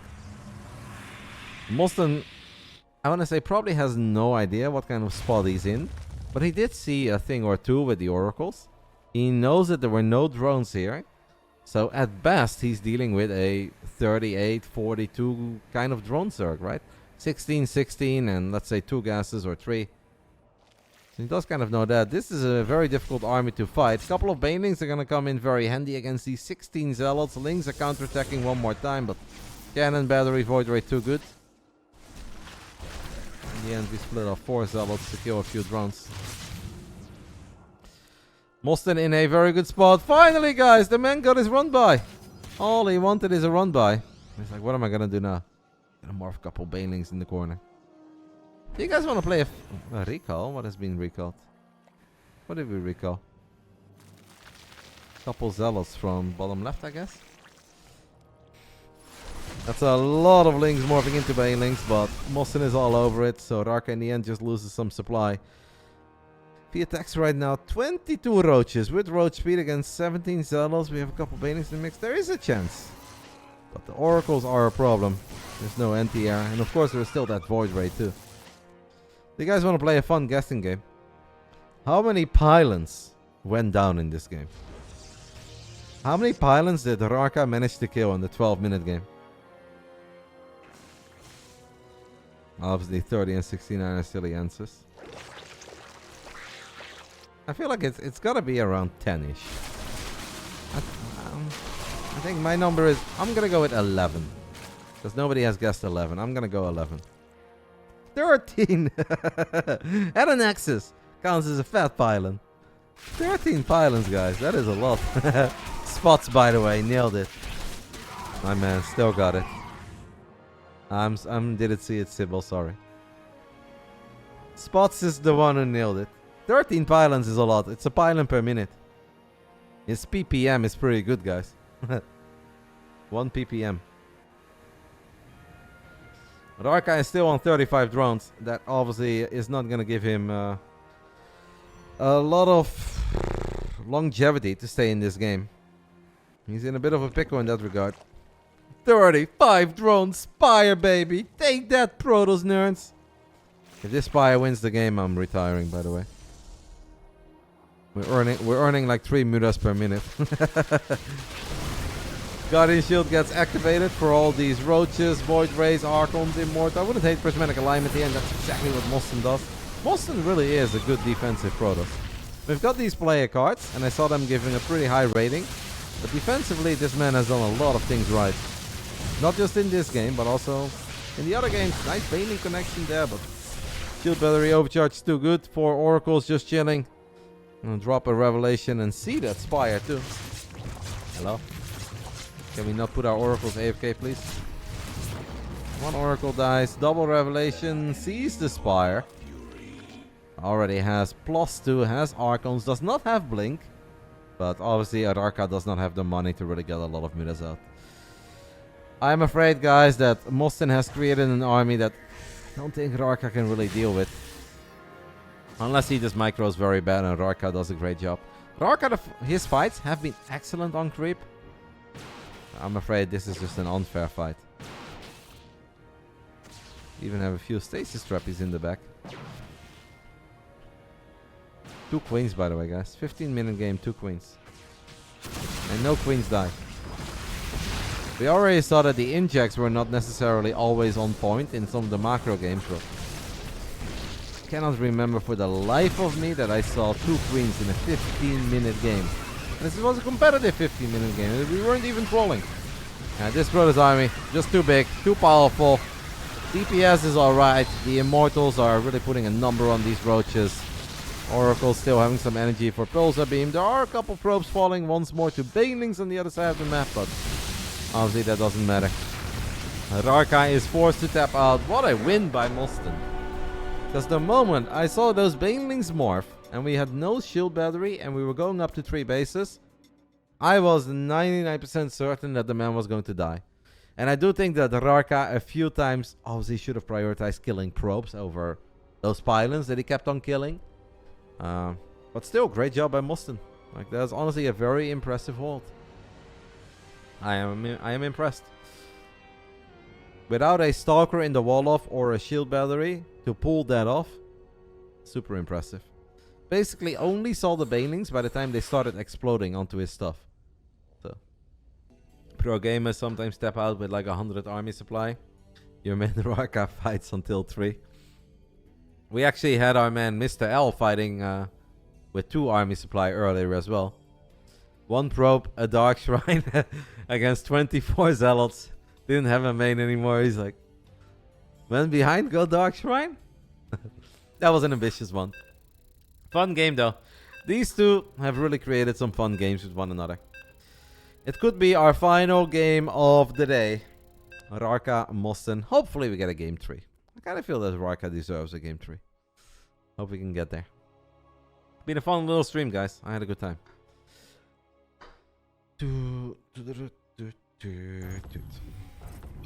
Round 2. Fight! Bam. In the top right side of Ancient, we are looking at the main base of the Hungarian Protoss. 1 map away from making it into the top 8 of this tournament.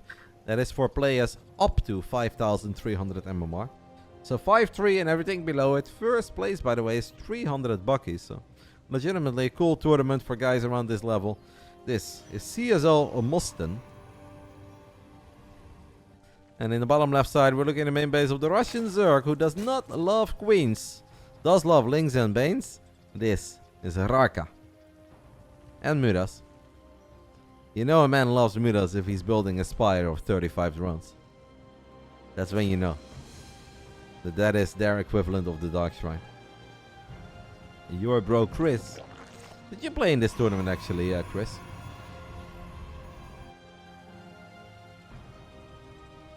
You play in the early rounds perhaps? This has obviously been going on for a while. My man Magnet only asked me if I wanted to cast some games when I was in Saudi Arabia with him. And I said sure. Chris only installs StarCraft to bully Magnet. I saw it yesterday. I have to admit it was painful. Now every time I see Ancient, I think of this Disruptor. The Purification Nova that only had one destination. It was not the Terran army, guys. It was straight to Mecca. I was like, why, Magnet? Why? That's not how you use Disruptors.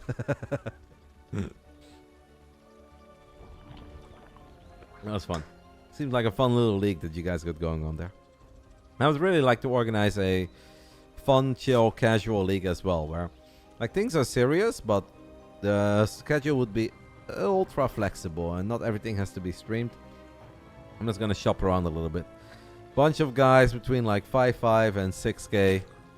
Get a little prize pool going, like 500 bucks or maybe up to 1,000. I'm gonna cast and play. I think that'll be very fun.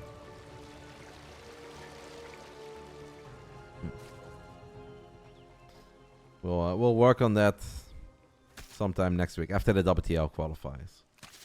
I think that's a good idea. I think that we can get a cool little 10, 12, 14 man group going, or 16 even. Just let people play whenever they want.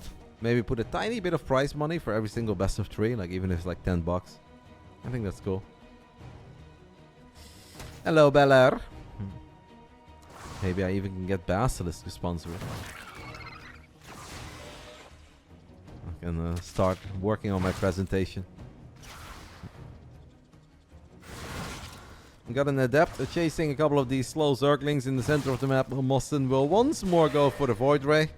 That Void Ray, I should have checked how many kills it had, by the way, last game, because it was around forever. And obviously we produced a crazy amount of zerglings early on. That must have been like a 50 plus kill Void Ray. Not something we see very often.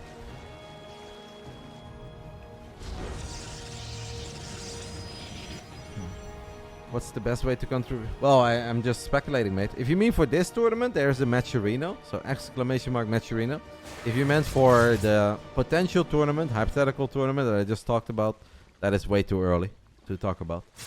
I first need to get players together. I need to have a solid idea of how I want to do it. But after WTL, I'll make work of it. Because I think this tournament too, once more, is just the perfect example. Just like the big brain bouts, that StarCraft is always fun.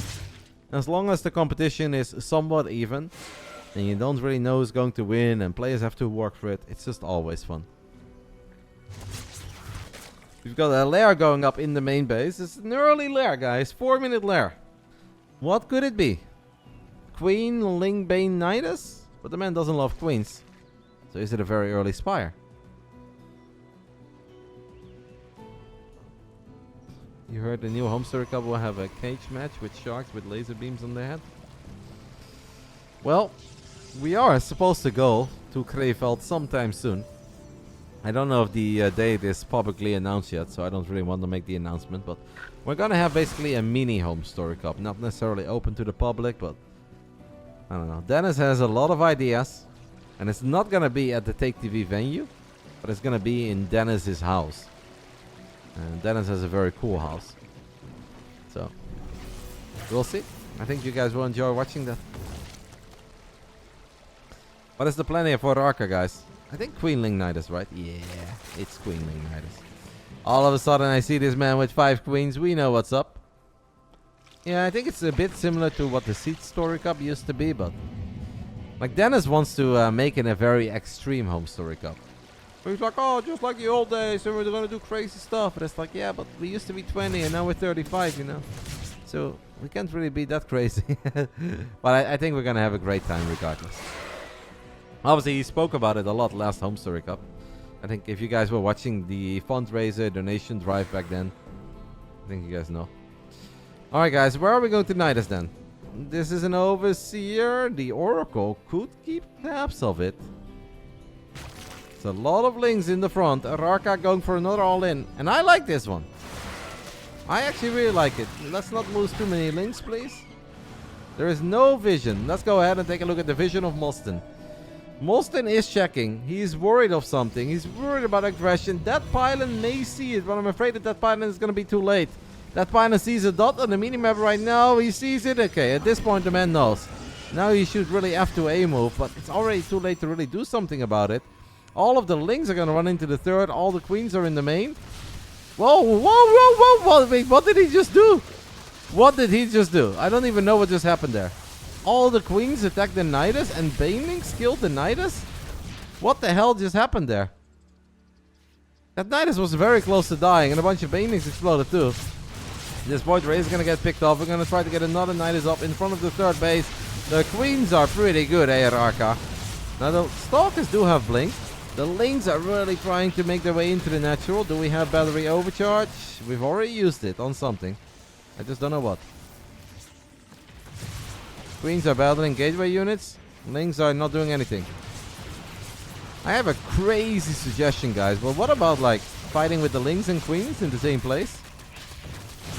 Or am I just full of nonsense now? The queens are pretty good, but queens all by themselves, that I don't know. The Lynx have also still not killed the third Nexus. Rotti does not believe in killing main bases. All that this man wants to do is just straight up win the game.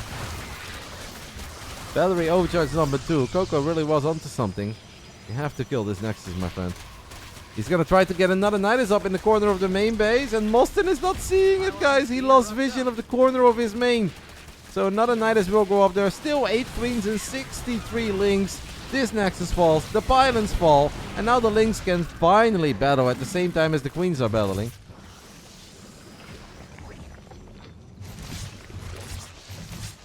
Yeah, I think if he would have gone with everything in the main base the first time, because Blink wasn't even done yet, would have been big. He's still not gonna do it, by the way. It's just pure queens in the main. Alright, we can drone right now, mate. You can actually just drone, and not for one round. Please drone up to, like, let's say 55 to 60. If this man is gonna drone up to 55, 60, drop a Roach Warren, I think he's got it. He's got it. Rarka is actually a pretty fun player. Gonna drop the Roach Warren now. We need more drones though, mate. Just a few more drones. The man is not gonna move out against this many Lynx with only Blink Stalkers. You can make more drones. Please make drones. You also have 8 queens as we speak. So let's go ahead and inject some. Trying to get another Nidus up, guys. In the back of the main, Stalkers blink forward to get on top of that. Oh, the Lynx, can they finally get in? They're gonna grab 2 Stalkers. I think they could blink, but they won't blink. Rico has been used. Maybe make some. Okay, we have 53 drones. Lynx can win this fight for sure. The Lynx can win this fight, guys. More than enough Lynx. Maybe a couple of Stalkers can blink from the high ground to the low ground, but that's obviously very scary. It's gonna be a full Lynx around. It's a great game by Rarka. I'm actually really enjoying this. I like the 56 drones. I'd love one more hatchery. Fire up Roach Speed, by the way. You don't have Roach Speed. Maybe you're just gonna morph every single Roach into a Ravager. And not a Nidus, by the way. Could just be kind of like a distraction maneuver. Like, oh, look at me, I'm still all inning. But I actually just want to buy some time for myself. Nah, I guess that's okay.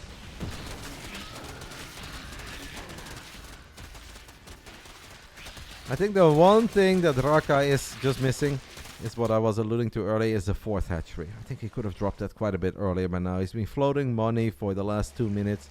I understand that at first he was a bit worried about the immediate counterattack, but now I think we've had time to drop a 4th hatchery. Gonna donate one of the queens with energy on the other side of the map. But sure. Very ambitious. He's gonna send all of the Lynx into the 3rd base once more. Mossen has a shield battery and 2 Archons though. That could be a lot of that Lynx, guys. That could be a lot of that Lynx. He really wants to get Banelings. The Banelings actually finish up in the main. Now we're gonna lose all these queens. At least softens up a couple of the adapts and gets 1 or 2. Why don't we expand, amigo? Amigo, why didn't we just build a hatchery? The man does have Lynx, Roaches with speed, Baneling speed as well, 19 drones, but he's doing all of this of 55 drones. And that means that we are 1 bad fight away from still losing this game. And against Stalkers with Blink, +2 and Archons, we can have a bad fight. We can really have a bad fight here. And now I'm feeling that Rarka is starting to throw, and that's so sad. He actually plays really good. He does a lot of things right, and I feel like he's a pretty fast player. It's just the macro isn't all there. Now down in workers against the 3 base Protoss with Archons and +2 Blink Stalkers. It's not looking all that hot anymore. Made a lot of Banelings as well, barely killed anything. Just does not want to go up to 4 bases. 313 and 249. It seems that both of them have a lot of APM. I don't think speed is the problem. If you look at how he's executing the Nidus, Queens, Transfuse, taking good fights with Lynx, I don't think speed is the problem. It almost feels just like a little bit of generic game understanding, and also he's afraid to play macro games. But the funny thing is that Rarka had really good engagements throughout the day. So he shouldn't be too afraid of 4 or 5 base scenarios, because he is good in attacking and defending at the same time and setting up nice full army surrounds late game Zerg style. He just kind of stops building drones for a bit and he gets ultra tunnel visioned. Did a lot of things right, but I'm afraid that it's not going to be enough to win the game. Moston once more with very solid defense. The player card gave him a lot of love when it came to his defensive skills, and he's been living up to it. Raka does have a high finishing up. I guess he can get adrenal glands. Gonna at least open up the floodgates here. Corrosive is gonna kill the battery. A pylon will fall, but this is not an army he can lose. He also has a bit too much money in the bank here, guys. 1400 minerals. You cannot take a potential game-ending fight when you have 1400 minerals in the bank and you're nowhere near maxed out. It's once more a lack of injects too. Does still have 8 queens. I kind of feel like that is... Okay, a couple of them are chilling in the corner of the main. Baneling's blowing up a few probes. That's obviously nice, but if you only have 52 workers yourself, Banelings are expensive. I know we all think that Banelings are cheap, because we see Raynor, Dark, Solar make wave after 50 Banes, and it seems like it's for free, but 90 drone economy, I make Banelings all day, every day as a Nova flies forward and gets a very good connection on Ravagers. Rarka's gonna make Vipers to deal with the Disruptors then, I guess. I'm worried for our man. Boom! Long time no see, Boom. I hope all is good. War Prism is gonna get picked off in the main base. Nidus is gonna get denied in the main as well. Adrenal Glands would be a nice upgrade, I guess. But 31 links. Maybe doesn't really believe in links anymore. I like the idea of a Hydra then. Kind of wish we would have done that earlier. Rarka gets another denial. He's been very good in denying bases from going up throughout the day. Now makes 10 drones. If only he just would have done this like 6 minutes ago and dropping a hatchery. But hey, with some very good abducts, there is a chance.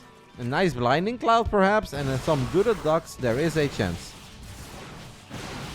It's not a very big chance, but there is a chance. That +1 melee finishing up, maybe +2 missile attacks in the near future. We cannot eat any big corrosive balls to the face though.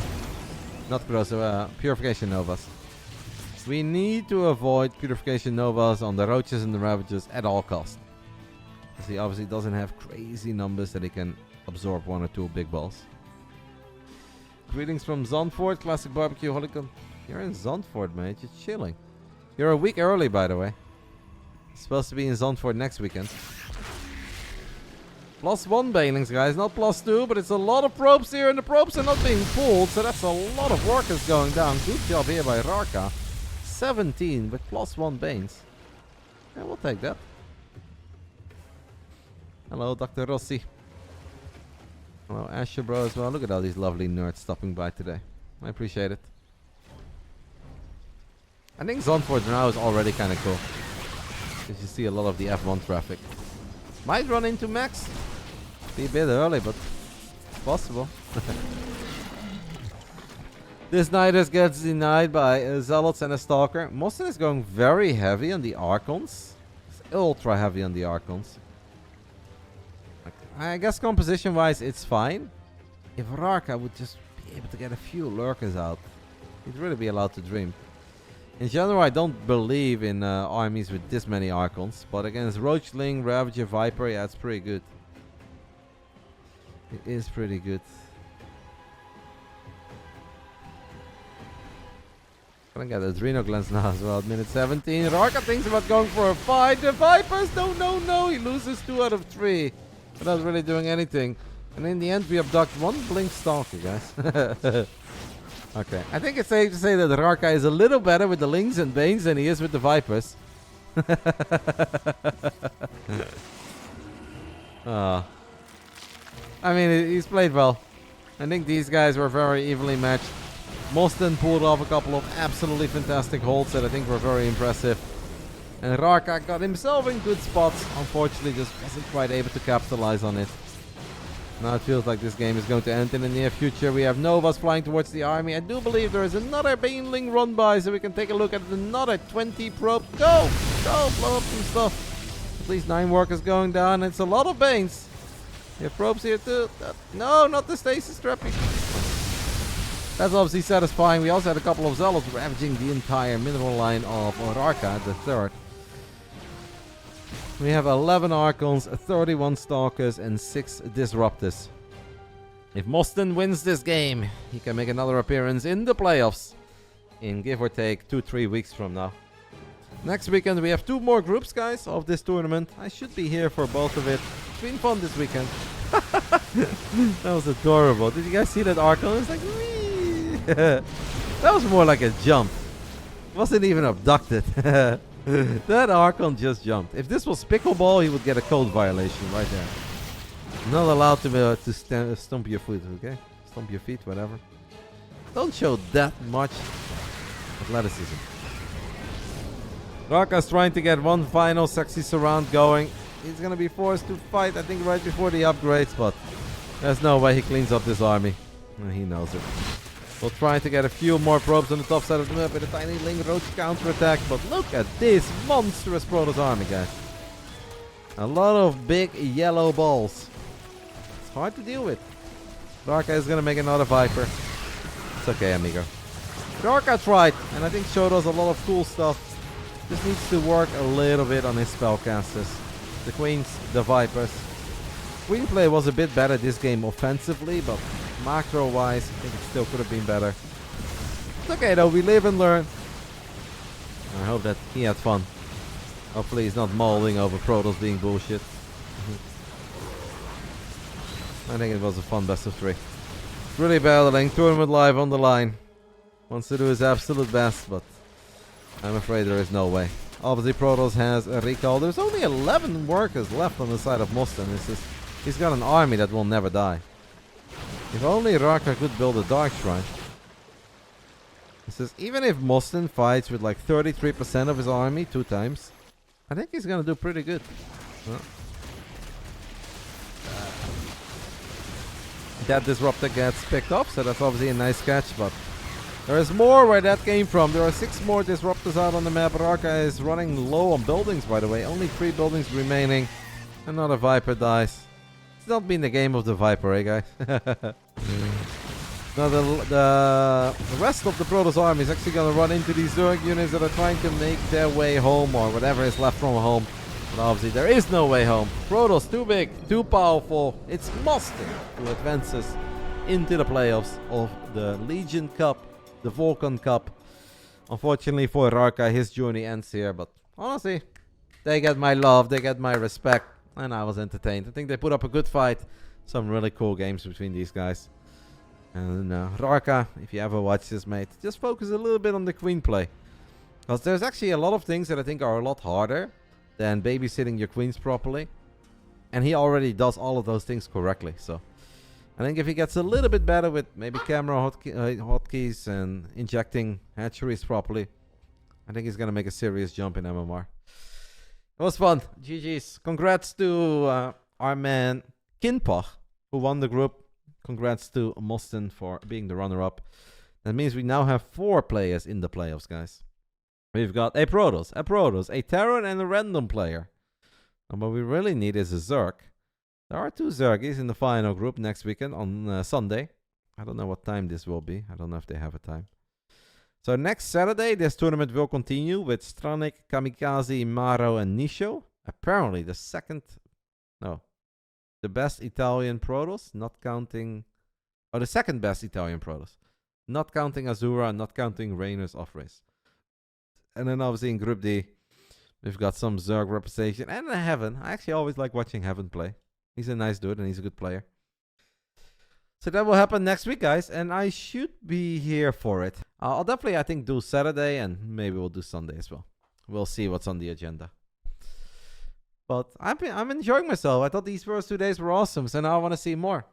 And I want to be well prepared for the playoffs. And the Hungarian Protoss, who played really well, lived up to the defensive rating he received. Good job, by the way, today, Kinpach. But I'll definitely do playoffs anyway.